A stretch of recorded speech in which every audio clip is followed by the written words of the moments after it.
నాకు బాగా తెలుసున్నటువంటి మహాభక్తులు ఒక ఆయన ఉన్నారు హైదరాబాద్ లో, శైవ పత్రికలో కూడా వేశారు ఆవిడ గురించి. నేను చెప్పకూడదు, పేరు చెప్తే ఒకరిని పొగిడినట్టు అవుతుంది ఉపన్యాసంలో, అందుకని పేరు చెప్పను. గాని ఆవిడికి తీవ్రమైన అనారోగ్యం వచ్చి క్యాన్సర్ వస్తే హాస్పిటల్లో పెట్టారు భర్త గారు, మహాభక్తుడు. డాక్టర్లు అన్నారు ఈవిడ ఇంకెక్కువ కాలం ఉండరు, ఏమైనా కోరిక ఉందేమో అడగండి అన్నారు. భర్త గారు ఇల్లు అడిగాడు, నీకు ఏమైనా కోరిక ఉన్నదా అని అడిగాడు. అయితే ఆవిడంది, నాకు ఒక్కసారి మీతో కలిసి శ్రీశైలంలో అంతరాలయంలో కూర్చొని ఒక్కసారి అభిషేకం చేసుకోవాలనుంది, మన ఇద్దరం ఎన్నో చేయించాడు సర్వేశ్వరుడు, ఇంకొక్కసారి అలా అభిషేకం చేద్దామనుంది అన్నారు. ఆవిడ అలా కారులో తీసుకెళ్లారు, శ్రీశైలంలో అంతరాలయంలో అభిషేకం చేసుకొచ్చారు. ఆయుర్దాయం ఎలా పొడిగించాడో తెలియదు పరమేశ్వరుడు. ఆవిడ్ని ఎప్పుడు తీసుకెళ్లాడో తెలుసా అండి? మహాశివరాత్రి నాడు ఉపవాసం ఉండి మధ్యాహ్నం వరకు శివలింగానికి అభిషేకాలు చేసుకుని సాయంకాలం మహాశివరాత్రి అని వాళ్ళ ఇంట్లో కొడుకులు కోడళ్ళు అందరూ భక్తులు ఉపవాసం ఉండి సాయంకాలం అందరూ కలిసి అసుర సంధ్య వేదలో ఆరాధన అయిపోయిన తర్వాత అయ్యవారి తీర్థం నోట్లో పుచ్చుకున్న తర్వాత భర్త గారు పంచ ఇంకా చొక్కా కూడా వేసుకోలేదు, ఉత్తరీయంతో లోపలికి వెళ్ళిపోతుంటే ఆవిడ పిలిచామండి, ఏదోదో ఉంది ఒక్కసారి నా పక్కన కూర్చోండి అన్నారు. కూర్చుంది. తల తీసుకెళ్లి ఆయన ఒళ్ళో పెట్టుకుని ఆయన వంకే చూస్తూ పరమ ప్రకాశవంతంగా ఉపవాసంతో అసుర సంఖ్య వేళలో మహాశివరాత్రి నాడు శరీరం విడిచిపెట్టేసి పువ్వుగా వెళ్ళిపోవడం అంటే అది కాదు, వెళ్ళిపోక తప్పదు, కానీ అలా వెళ్ళిపోగలిగినటువంటి అదృష్టాన్ని పొందింది. అందుచేత మహాపతివ్రత తత్వాన్ని చూపించడం, రెండు భర్త పక్కన ఉన్నటువంటి భర్తకి ఆయుర్దాయాన్ని ఇవ్వగలిగినటువంటిది ఆ సర్వమంగళా దేవత. అందుకే పెళ్లి చేసుకునే ముందు గౌరీ తపస్సు చేయిస్తారు పెళ్లి కూతురు చేత, ఆవిడ అనుగ్రహం ఉంటే నిలబడుతుంది మంగళసూత్రం. అందుకని ఆ గౌరీ తపస్సు చేస్తారు, అస్తమానం ఆ మంగళసూత్రాన్ని కళ్ళకద్దుకుంటారు. స్త్రీ స్వరూపంగా దేవతారాధనము చేసినప్పుడు కేశాది పాదాది పర్యంతం చేస్తారు అని అంటే అమ్మవారి యొక్క తలని ముందు దర్శనం చేసి అక్కడ నుంచి క్రిందికి వచ్చి పాదాల వరకు దర్శనం చెయ్యాలి. అది ఉపాసనా విధానం. అప్పుడు మీకు వెంటనే ఒక అనుమానం వస్తుంది, ఏమండి మీరు అలా అంటున్నారు కదా, మరి వ్యాసుడు కూడా లలితా సహస్రనామ స్తోత్రాన్ని ఇచ్చారు కదా, లలితా సహస్రనామ స్తోత్రంలో కూడా వ్యాస భగవానుడు అమ్మవారిని శిరస్సు మొదలుకొని పాదముల వరకే వర్ణించారు. కానీ మొట్టమొదట ఏది వర్ణించారు? బుజ్జద్భాను సహస్రాభ చతుర్బాహు సమన్విత. ముందు తల చెప్పారా బాహువులు చెప్పారా? బాహువులు చెప్పారు. బాహువులు చెప్పడంలో కూడా చిత్రం ఏమిటి, పోనీ బాహువులు చెప్పి ఊరుకున్నారా? రాగస్వరూప పాశాఢ్య క్రోధాకారాంకుశోజ్వల మనోరూపేక్షుకోదండ పంచతన్మాత్రశాయక నిజారుణ ప్రభాపూర మధ్య బ్రహ్మాండ మండల అని చంపకాశోక పున్నాగ సౌగంధిక లతత్కచ అన్నారు. ముందు చేతులు చెప్పి చేతులలో ఉన్న ఆయుధాలు చెప్పి ఆ తర్వాత వచ్చినటువంటి కాంతి చెప్పి అప్పుడు తల చెప్పారు. అలా ఎందుకు అసలు ఆ తల గురించి చెప్పే ముందు చేతులు చెప్పి తల చెప్పడం ఏమిటి? మరి అవతల ఉపాసనా విధానంలో మనం ఏమంటున్నాం? కేశాది పాదాది పర్యంతం చెయ్యాలంటున్నాం. మరి అలా చెయ్యవలసి వచ్చినప్పుడు ముందు తల చెప్పాలి కదా, అలా చెప్పలేదే, బాహువులు చెప్తున్నారు. శంకరులు కూడా సౌందర్యలహరిలో ధునౌతుధ్వాంతం నస్తులిత దళితేందీవరవనం అన్నారు. ఇలా మార్చి చెప్పడం వెనక అసలు ఏదైనా రహస్యం ఉందా, లేకపోతే అది మామూలుగా సామాన్యంగా చెప్పేసిందేనా? వ్యాస భగవానుడంతటి మహాపురుషుడు ఏదో లేకుండా అది చెయ్యరు, కానీ ఆ విషయం ప్రస్తావన చెయ్యకుండా అలా చెప్పారు. ఎందుకు అలా చెప్పడం? మీరు ఎవరినో ఒకరిని అడిగి దానికి సంబంధించిన రహస్యాన్ని తెలుసుకోవాలని దాన్ని అలా నిక్షిప్తం చేశారు. అందులో మీరు అమ్మవారి దర్శనం జరగాలి అంటే మీరు మొట్టమొదట చెయ్యవలసింది అమ్మవారి చేతులలో ఉండేటటువంటి ఆయుధాల్ని చూడాలి. అందుకే నిన్నటి రోజున చెప్పాను, రాగస్వరూప పాశాఢ్య క్రోధాకారాంకుశోజ్వల. ముందు అసలు అమ్మవారి దర్శనం కోసం మీ మనస్సు నిలబడాలి అంటే మనస్సు లోపల ఉండేటటువంటి అపారమైన రాగద్వేషములు, క్రోధము ఈ రెండు తగ్గాలి. రాగము ద్వేషము ఈ రెండు ఒకే భావన. ఒక వస్తువుని చూసినప్పుడు మీకు అపారమైన ప్రేమ కలిగిందనుకోండి రాగం, ఆ వస్తువు పట్ల ద్వేషం కలిగిందనుకోండి, రెండు ఒకదానికొకటి వ్యతిరిక్తాలంతే, అది ద్వేషం. ద్వేషాన్ని దేంతో చెప్పారు? క్రోధాకారాంకుశోజ్వల. అది అంకుశం ఎలా పొడుస్తూ ఉంటుందో ఏనుగు యొక్క కుంభస్థలం మీద, అలా మీ క్రోధం మిమ్మల్ని పొడిచేస్తూ ఉంటుంది. అది మిమ్మల్ని ప్రశాంతంగా ఉండనివ్వదు.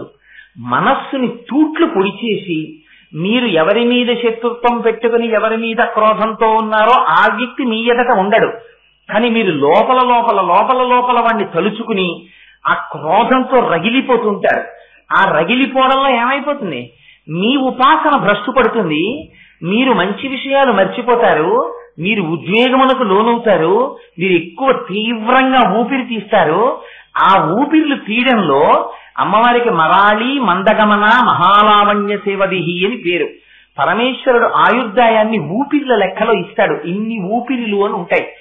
మీరు ఎప్పుడైతే క్రోధమునకు లోనయ్యారో ఆవేశంలో ఎక్కువ ఊపిర్లు తీస్తారు. చురుకు చురుగ్గా ఊపిర్లు తీయడంలో మీ జీవితాన్ని మీరే తగ్గించేసుకుంటారు. అందుకని ఆ క్రోధాన్ని మార్చాలి. ఇప్పుడు అమ్మ మార్చి ఏం చేస్తుంది, అమ్మవారి ఆయుధం వంక చూశారనుకోండి, కోపము మీది కోపము. అంటే ఏమిటి కోపం? నాకు ఈ కోపం ఉండకూడదు, నాకేముండాలి, నాకు ప్రశాంతత ఉండాలి, ఎక్కడి నుంచి వస్తుంది ఈ కోపం నాకు అని కోపము మీది కోపము, రాగద్వేషముల మీద ద్వేషము. నాకు ఎందుకు ఈ ఆశ, నాకు ఎందుకు ఈ ద్వేషం, కలిసి వస్తే సంతోషమా, కలిసి రాకపోతే ద్వేషమా, ఇదంతా మనస్సాడుతున్న నాటకం కాదు అని తెలుసుకోవాలని మీరు ఎక్కడికి వెళ్ళారు? మనోరూపేక్షుకోదండ. ఈ విషయం తెలిసిందనుకోండి, ఇప్పుడు ఆ మనస్సు దేని మీద ఆధారపడింది? పంచతన్మాత్రశాయక 5 ఇంద్రియాల మీద ఆధారపడింది. ఇప్పుడు ఈ మనస్సును నిగ్రహించడానికి ఏం చేస్తారు? ఈ 5 ఇంద్రియాలని తీసుకెళ్లి అమ్మవారి పాదాల దగ్గర పెట్టేస్తారు.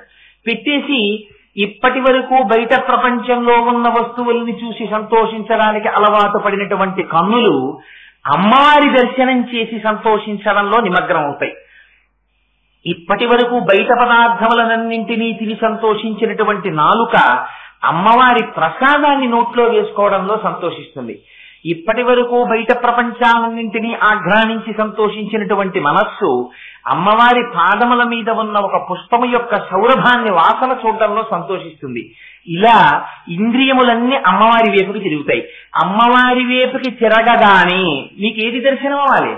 అపారమైనటువంటి కాంతి. లలితా సహస్రంలో అయితే ఎందుకని అమ్మవారు ఆవిర్భవిస్తోంది హోమగుండంలోంచి, ఆవిడ వచ్చే ముందే పెద్ద కాంతి వచ్చింది. కాంతి తర్వాత ఏది కనపడింది? చంపక అశోక పున్నాగ సౌగంధిక లసత్కచ. చంపక అశోక సౌగంధిక మొదలైనటువంటి పుష్పములతో అలంకారము చేయబడినటువంటి అమ్మవారి యొక్క కబరీబంధము దర్శనమవుతుంది. కబరీబంధం అంటే జుట్టు ముడి. ఇప్పుడు మీరు ఒకటి జాగ్రత్తగా ఆలోచించండి. మీకు లలితా సహస్రనామ స్తోత్రం ఇవ్వడంలో ఉన్న గొప్పతనం ఏమిటంటే మీ మనస్సు ఆ స్తోత్రమునందు నిలబడాలి. నిజంగా మీరు లలితా సహస్రనామ స్తోత్రాన్ని చదవడంలో నిష్ణాతులు అనుకోండి, మీ మనస్సు ఎక్కడో అక్కడ 1000 నామాల్లో ఒక నామం దగ్గర నిలబడడానికి అలవాటు పడింది అనుకోండి. అలవాటు పడితే మీకు ఎంత నోటికి వచ్చినా సరే పుస్తకం లేకుండా మీరు ఆ స్తోత్రాన్ని చదవలేరు. నేను ఎందుకంటున్నాను ఈ మాట? చంపకాశోక పున్నాగ సౌగంధిక లసత్కచ. ఏది దాన్ని దర్శనం చేయండి. ఇలా ఉంటుంది అమ్మవారి కబరీబంధం అని మీరు చూస్తే కదా చెప్పాలి. మీలో ఎవరైనా, మీరు కాదు నేను కానీ, అమ్మవారి కబరీబంధం చూడడం కుదురుతుందా? అమ్మవారికి మీరు ఎదట నిలబడి నమస్కారం చేస్తారు. అందులో పరాశక్తి స్వరూపానికి ఇలా నిలబడి కూడా నమస్కారం చెయ్యం, ఇలా నిలబడి నమస్కారం చేస్తాం. చేసినప్పుడు అమ్మవారి ఎదురుగుండా ఉన్నటువంటి రూపాన్ని మీరు దర్శిస్తారు. కానీ అమ్మవారి వెనుకకు వెడితే తప్ప అసలు మీకు కబరీబంధం కనపడదు. ఆ కబరీబంధం కూడా పుష్పాలతో అలంకారం చెయ్యబడి కిరీటంలో కొంత భాగం వెళ్ళిపోయి ఉంటుంది. ఉన్నప్పుడు మీరు ఆ కబరీబంధాన్ని ఎలా చూస్తారు? మీకు ఈ అనుమానం వచ్చిందనుకోండి, అక్కడ చంపకాశోక పున్నాగ సౌగంధిక లసత్కచ అని చదివారు. ఇది మానసికంగా దర్శనం అవ్వడానికి ఇంతకు ముందు ఈ దర్శనం కాలేదే, ఎక్కడ చూడలేదే అని మీకు అనుమానం వస్తే మీ స్తోత్రం ముందుకు వెళ్ళిపోవచ్చా? చక్కన ఆగుతుంది. ఎందుకని? మీ మనస్సు దాని మీద విషయం మీదకి వెళ్ళిపోయింది. మనస్సు అటు వెళ్ళిపోయింది కాబట్టి జ్ఞాపకం రాదు. తర్వాతి నామం ఆగిపోయి చంపకాశోక పున్నాగ సౌగంధిక లసత్కచ, చంపకాశోక పున్నాగ సౌగంధిక లసత్కచ అని అదే నామం చెప్తూ అమ్మవారి కబరీబంధం ఎలా కనపడుతుంది? నేను త్రిపుర సుందర అమ్మవారి గుడికి వెళ్ళాను, అమ్మవారి గుళ్ళో అమ్మవారి ఎదురుగుండా నిలబడ్డాను, అమ్మవారి యొక్క ముఖం ఇలా చంద్రబింబంలా ఉంటుంది, అమ్మ కొంచెం ఇలా ముందుకి వంగినట్టుగా ఉంటుంది, కుచాభ్యాం ఆనమ్రం కుటిలశశి చూడాలముకుటం అని కిరీటంలో చంద్రవంక ఉంటుంది. మెడలో పెద్ద పుష్పహారాలు ఉంటాయి. కామేశబద్ధ మాంగళ్య సూత్ర శోభిత కంధర అని పెద్ద మంగళసూత్రం ఉంటుంది. పట్టు పుట్టం కట్టుకుంటుంది. పద్మాసనం వేసుకుంటుంది. ఆ కింద పెట్టినటువంటి పాదముల వంటి వాటి దగ్గర శ్రీచక్రం దగ్గర కుంకుమ అర్చన చేసేసి ఉంటుంది. బాహువులు కనపడతాయి. అమ్మవారి వెనక కబరీబంధం నేను ఇప్పుడు చూడలేదే, అందులో పుష్పమాల నేను చూడలేదే, మరి ఎలా చూడడం కుదురుతుంది? అలా పువ్వులతో కబరీబంధం ఉంటుందని ఇందులో చెప్తున్నారే అని మీకు ఇన్ని ఆలోచనలు వచ్చాయనుకోండి. చంపకాశోక పున్నాక సౌగంధిక లసత్కచాకులు ఇంద మణిశ్రేణి కనత్కోటి ఇరమండిత, అసలు ఆ కబరీబంధం మీద కిరీటం మీకు కనపడిందా? ఆ కిరీటం పక్కన పెడితే కదా కబరీబంధం కనపడితే తర్వాత మళ్ళీ కిరీటం పెట్టి మీరు చూసేది. ఇదే చూడని వారు మీరు అదెక్కడ చూశారు? మరి మీరు చూడడానికి అవకాశం లేని విషయాన్ని ముందెత్తుకున్నారు వ్యాసుల వారు. అసలు అక్కడ రహస్యం అంతా ఉంది. అందుకని అబ్బాయి, అది ఈ కంటితో చూసేది కాదు. విగ్రహం అయినా సరే వెనక్కి వెడితే నీకు కబరీబంధం కనపడుతుంది. త్రిపుర సుందరమ్మవారి గుళ్ళోకి వెళ్ళి అయ్యా ఓసారి అమ్మవారి విగ్రహం వెనకాతలకు ఎడతానండి అని మీరంటే పంపుతారా? పంపరు. మరి మీరు ఎప్పుడు చూస్తారు? ఇంకా అందుకే దర్పణ దర్శనము అని ఒకటి చేయిస్తూ ఉంటారు. సరే, అది పక్కన పెట్టండి. ఇది మీరు ధ్యానము చేత మాత్రమే అనుభవించవలే. అందుకని ఆ నామం ఏమిటి? ఆ నామము బాహ్యమునందు దర్శనీయము కాదు. మీరెవ్వరూ బెంగ పెట్టుకోకండి. ఎందుకంటే ఇవాళ ఒక రహస్యం ఉంది. అమ్మవారి నామంలో అమ్మవారి కబరీబంధానికి ఉన్న మొట్టమొదటి లక్షణం ఏమిటో తెలుసా అండి? ఘనం, నల్లటి మబ్బు ఎలా ఉంటుందో అలా ఉంటుంది అమ్మవారి యొక్క కబరీబంధం. అందుకని అవన్నీ వచ్చి అదంతా అమ్మవారి యొక్క కబరీబంధ దర్శనం. అందుకని అది కురిసిన శ్లక్షణం జిగురు జిగురుగా అలాగే ఉంటుంది. అమ్మవారిది ఆ నూనె రాసి మిరిసిపోతున్నట్టుగా ఉంటుంది. అందుకని ఇవాళ నల్ల మబ్బులు వచ్చాయి. ఒకవేళ అవి కురిసినా మనం బెంగపెట్టుకోక్కర్లేదు. ఒకసారి అలా పైకి చూస్తే కబరీబంధ దర్శనం అయిపోయినట్టే. చేసేసి మనం లోపలికి వెళ్ళి కూర్చుంటాం. అమ్మ మనకి ఇక్కడే మళ్ళీ వేరే ఏర్పాటు చేసింది. పిల్లలు ఎక్కడ తడిసిపోతారో అని అమ్మకి బెంగ. అందుకని ఇక్కడే గొడుగట్టు కూర్చుంది అమ్మ. మనం ఆ గొడుగు కిందకి వెళ్ళిపోతాం. ఏం బెంగలేదు మనకి. అందుకని ఇదిగో ఈ రహస్యాన్ని చెప్పడానికి ఇప్పుడు మీకు ఈ దర్శనం ఎలా అవుతుంది? కేవల ధ్యానము వలన. అలా ధ్యానం చేసి అమ్మవారి కబరీబంధాన్ని చూశారనుకోండి, ఏమవుతుంది? మీరు సాధారణంగా స్త్రీ యొక్క కేశపాశాన్ని చూశారనుకోండి. నేను ఇలా అన్నాను అని మీరు అనుకోకండి. వేదిక మీద కూర్చుని కోటేశ్వరరావు ఇలా అన్నారు ఏంటి అని అనుకోకండి. నేను తేడా చెప్పడానికి చెప్పానంతే. ఒక స్త్రీ కేశపాశమును చూస్తే పురుషుడికి వ్యామోహం కలుగుతుంది. అమ్మవారి యొక్క కేశపాశములతో కూడిన కబరీబంధాన్ని చూస్తే ఏం కలగాలి? మరి కబరీబంధం మీద ఎందుకంత దృష్టి పెట్టి ఆ నామాన్ని మొట్టమొదటే దర్శనం చేయించినట్టు అంటే, అసలు మీరు ముందు మీలో ఉన్నటువంటి రాగద్వేషాల్ని, మీలో ఉండేటటువంటి క్రోధాన్ని, మీలో ఉన్న ఇంద్రియాల్ని, మీ మనస్సుని తిప్పి అమ్మవారి పాదముల దగ్గర పెడితే తప్ప, భక్తితో నిలబడితే తప్ప మీకసలు కబరీబంధ దర్శనం అవ్వదు. కబరీబంధ దర్శనము అవనంత కాలము అజ్ఞానము పోనట్టే. అజ్ఞానము పోనప్పుడు లలితా సహస్రంలో మిగిలినవి చదివినా మీకు దర్శనము కానట్టే. ఎందుకని? ఈ రహస్యాన్ని శంకరాచార్యుల వారు సౌందర్యలహరిలో విప్పారు. ఎలా విప్పుతారో చూడండి దాని అందం. ఇది శంకరుల యొక్క ప్రజ్ఞంటే, ఇది వ్యాసుల యొక్క ప్రజ్ఞంటే.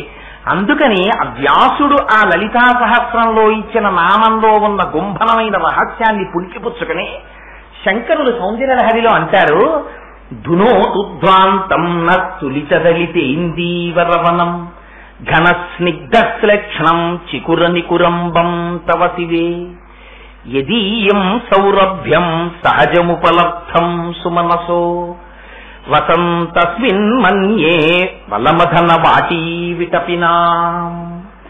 ఎంత అద్భుతమైన శ్లోకం అంటే, ఈ శ్లోకాన్ని ప్రతిరోజు మీరొక్కసారి జ్ఞాపకం చేసుకుని మానసికంగా శంకరాచార్యుల వారు చెప్పినటువంటి శ్లోకార్థాన్ని లోపల మననం చేస్తే దాని ప్రభావం చేత మీకు తెలియకుండా మీ అజ్ఞానపు చీకట్లు విచ్చిపోతాయి.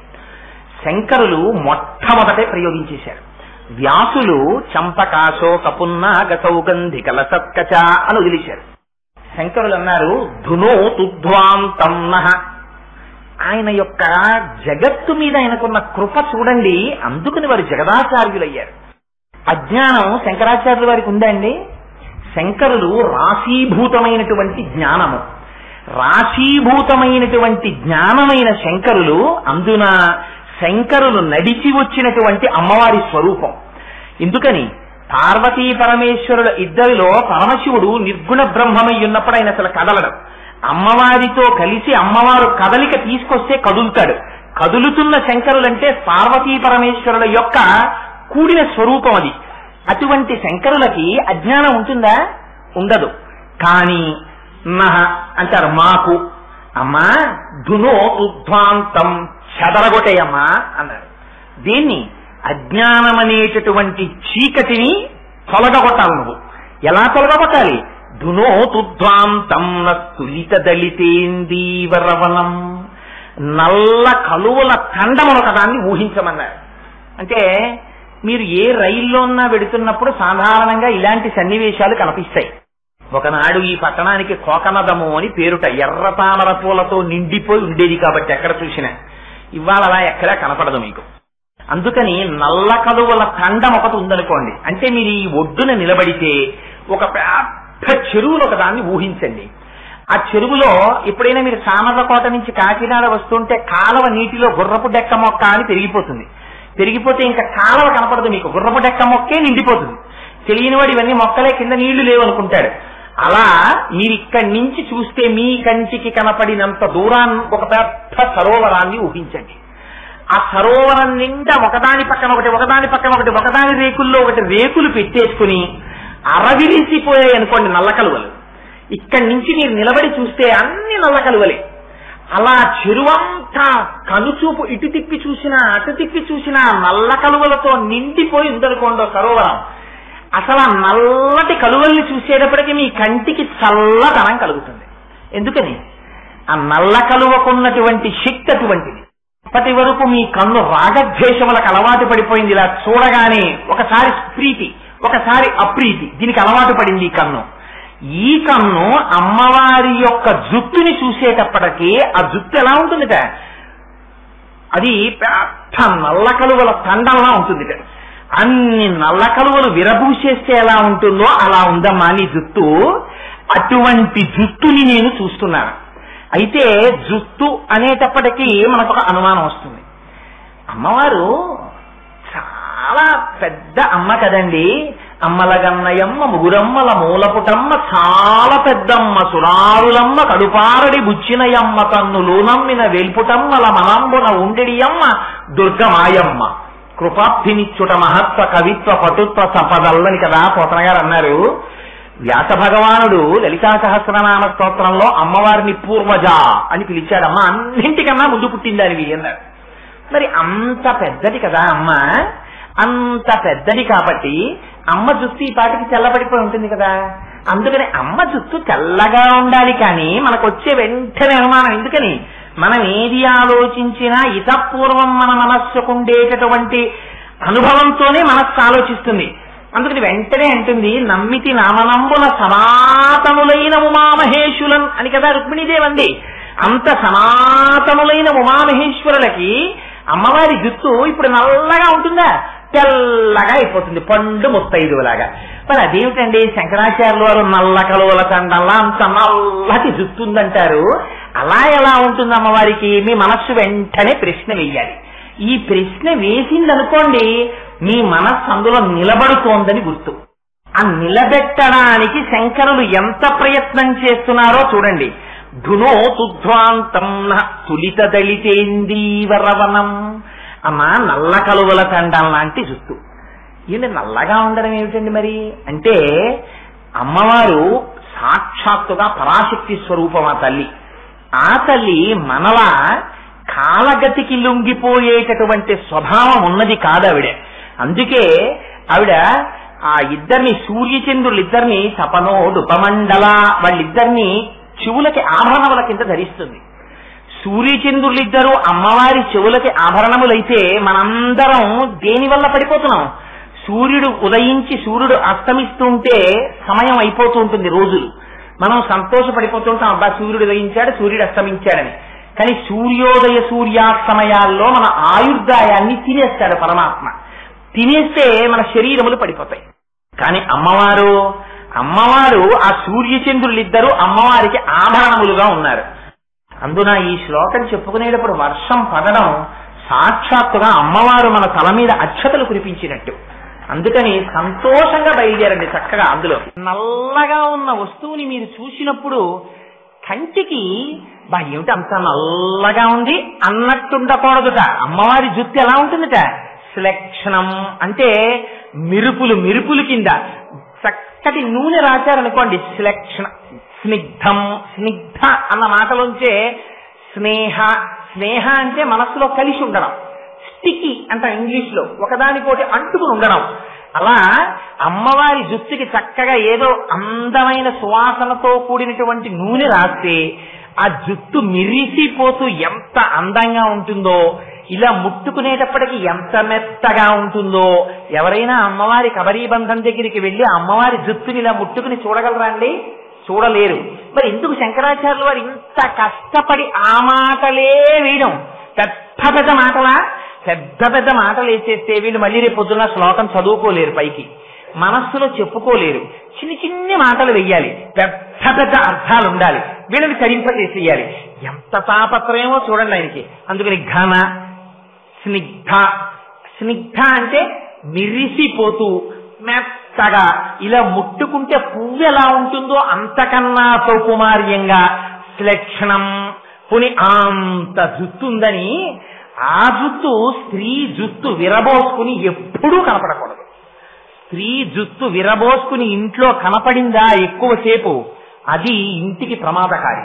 స్త్రీ జుట్టు ఒకవేళ ఏ కారణం చేతనైనా విరబోసుకుని ఇంట్లో తిరగవలసి వస్తే జుట్టు చివర ముడి వేసేసుకోవాలి. అది పూర్వం పెద్దలు అంగీకరించేవారు కాదు. అందుకే ఇంట్లో ఎవరైనా ఆడవాళ్ళు తలకి స్నానం చేసి జుట్టు చివర ముడి లేకుండా తిరుగుతుంటే వారి మనస్సులోకి అత్యంత ప్రమాదకరమైనటువంటి భూతములు ప్రవేశించి వారి వల్ల కొన్ని వేల మందిని నాశనం చేస్తాయి. ఇవాళ చాలా మందికి జుట్టు చివర ముడులు లేనటువంటి జుత్తులే సమాజానికి ప్రమాదములకు కారణం. నేను ఉన్నమాట ఉన్నట్టు చెప్పనప్పుడు నేను ఇక్కడ కూర్చోవడానికి విరిచిన నాడు నేను చెప్పడం అనవసరం, కూర్చోవడం మానేయడం మంచిది. అందుకని ఉన్నమాట ఉన్నట్టు చెప్పాను తప్ప నేను ఎవరిని విమర్శించాలన్నది నా భావన కాదు. అందుకని శంకరులు అంటారు శ్లక్షణం అంటే ముడులు లేని జుట్టు, జుట్టు చిక్కులు పడి ఉండకూడదు. స్త్రీ జుట్టు పెంచి ఆ జుట్టంతా ఎప్పుడు చిక్కులతో ఉందనుకోండి, అది సరి అయినటువంటి దర్శనం కాదు. అలా ఉండకూడదు.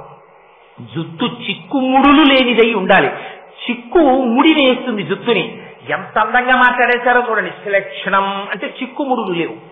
అంటే కబరీబంధమునందు శ్రద్ధ కలిగినటువంటి కబరీబంధం.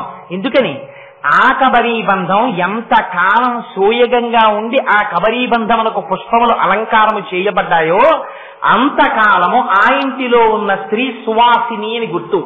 ఆవిడ సువాసినిగా ఉన్నంత కాలం ఆవిడ భర్త బతికున్నాడని గుర్తు. భర్త బతికుండడమే ఇంటికి ఐశ్వర్యం. అందుకని అది చెప్పడానికి శ్లక్షణం. పరమశివుని యొక్క ఆయుర్దాయం అంతా దేనివల్ల? అమ్మవారి యొక్క సర్వమంగళా స్వరూపం వల్ల వస్తోంది. ఇదిగో ఇది చెప్తున్నారు శంకరాచార్యులు, శ్లక్షణం. అందుకని చిక్కులు లేనటువంటి జుట్టు కలిగినటువంటి తల్లి.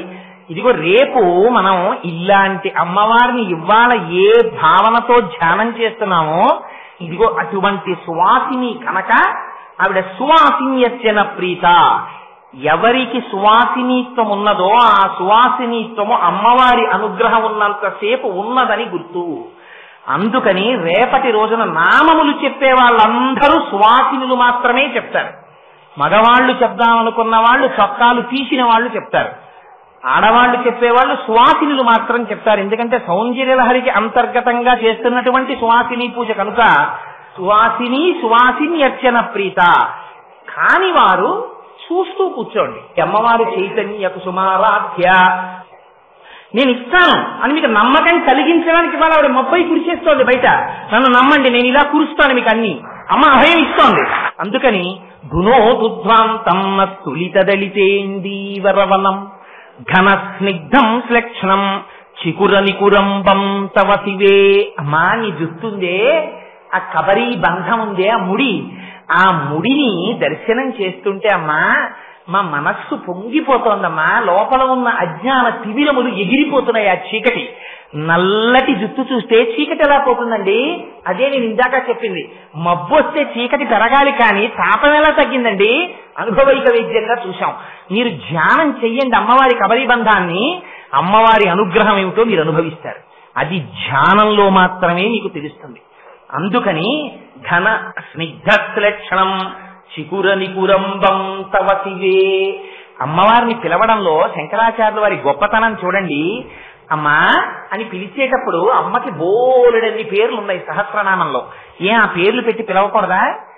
ఏవి పెట్టి పిలవాల. నిన్ననేమన్నారు? హిమగిరి సుతే అన్నారు, అక్కడ కథకి సరిపోయేటట్టు. ఇవ్వాలంటున్నారు శివే. శివే అంటే మంగళప్రదమైన స్వరూపం ఉన్నదానా? ఏమిటి మంగళం? అమ్మ నిన్ను అడగక్కర్లేదమ్మా, ఎవ్వరు అడగకుండా నీ అంతట నువ్వు కోరికలు తీర్చేస్తావు.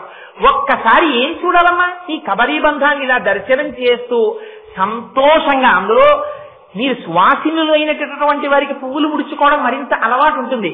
మానసికంగా ఒక్కసారి అమ్మవారికి ఆ ముడి వేసి, అమ్మవారి ముడి కింద సాంబ్రాణి పట్టి, సంపంగి పూలతోటి, మల్లె పూలతోటి, జాజి పూలతోటి కట్టిన దండలు అమ్మవారి యొక్క కబరీబంధంలో అలంకారం చేసి, అమ్మవారికి రత్నాల బెళ్ళొకట ఆ కొప్పు మధ్యలో పెట్టి, దాని మీద కిరీటం పెట్టి, మీరు యువతలకి మళ్ళీ వచ్చి అమ్మవారి పాదాల దగ్గర కూర్చుని మిగిలిన నామాలు చెప్పవలసి వచ్చింది అనుకోండి.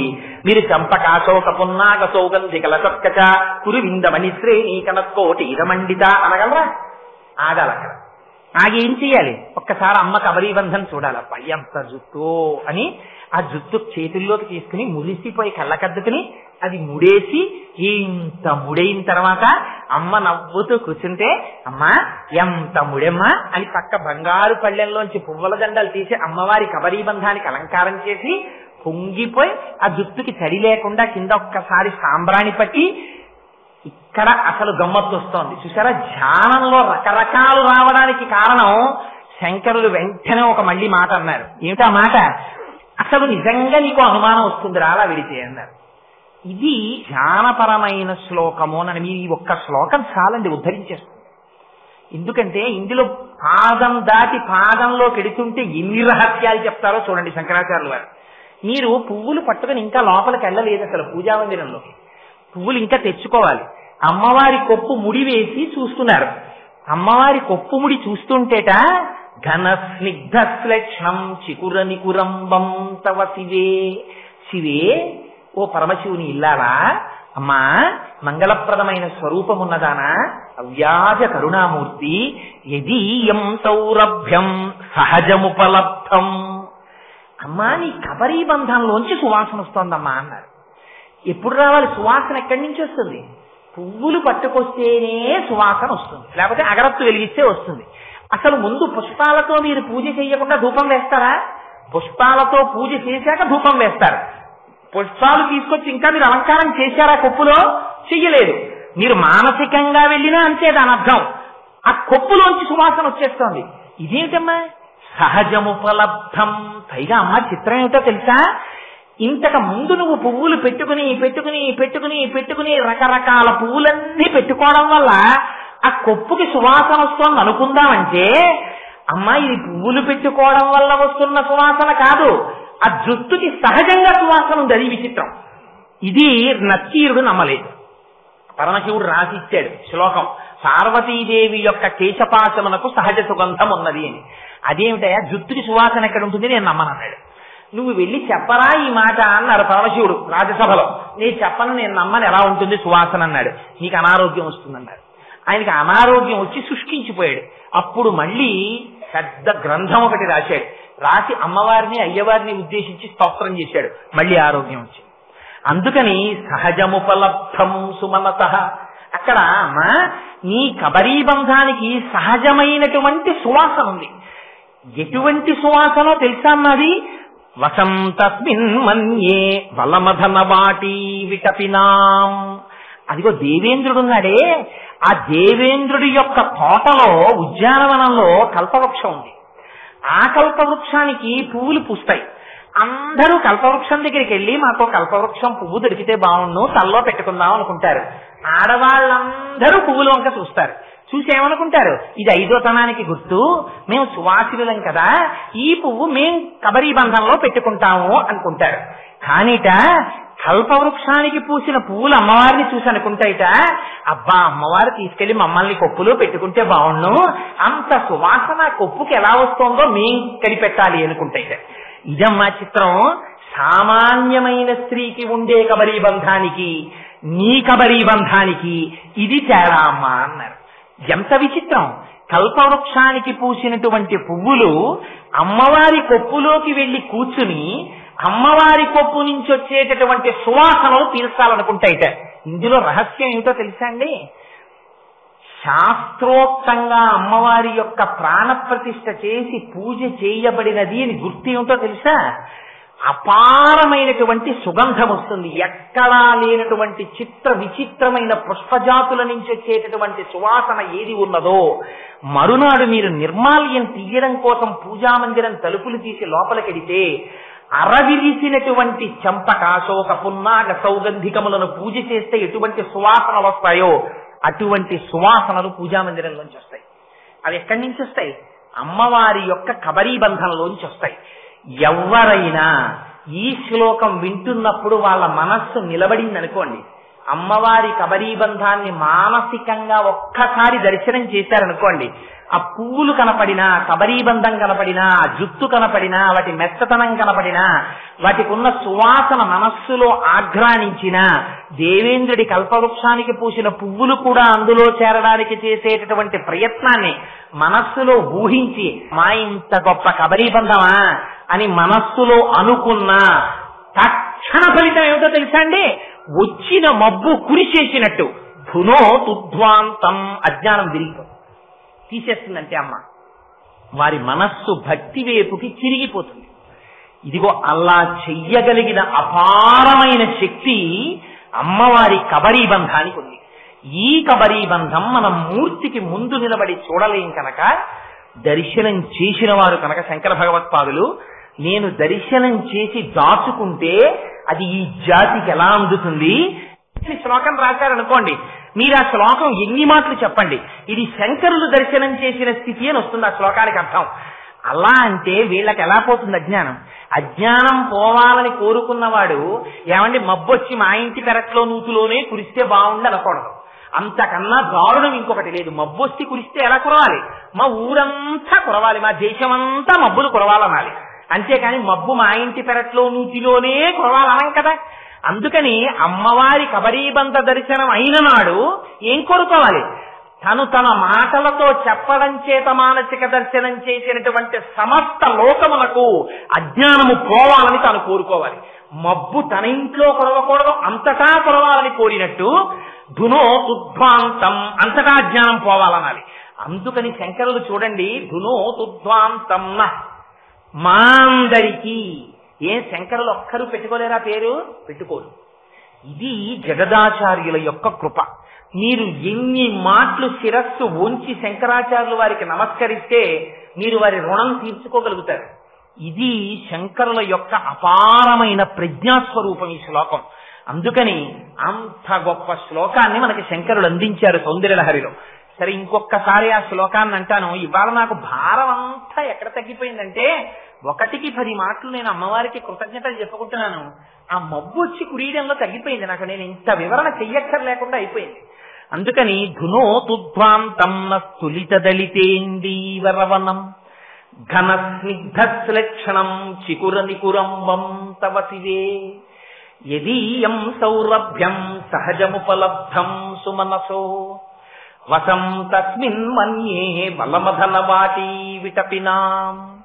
కాస్త తప్పులు లేకుండా ఉచ్చారణ చెయ్యగలిగినటువంటి ప్రతివారు, ప్రత్యేకించి సువాసినులు, ఈ శ్లోకాన్ని నేర్చుకుని ప్రతిరోజు ఒక్కసారి చదువుకోవడం నేర్చుకోండి.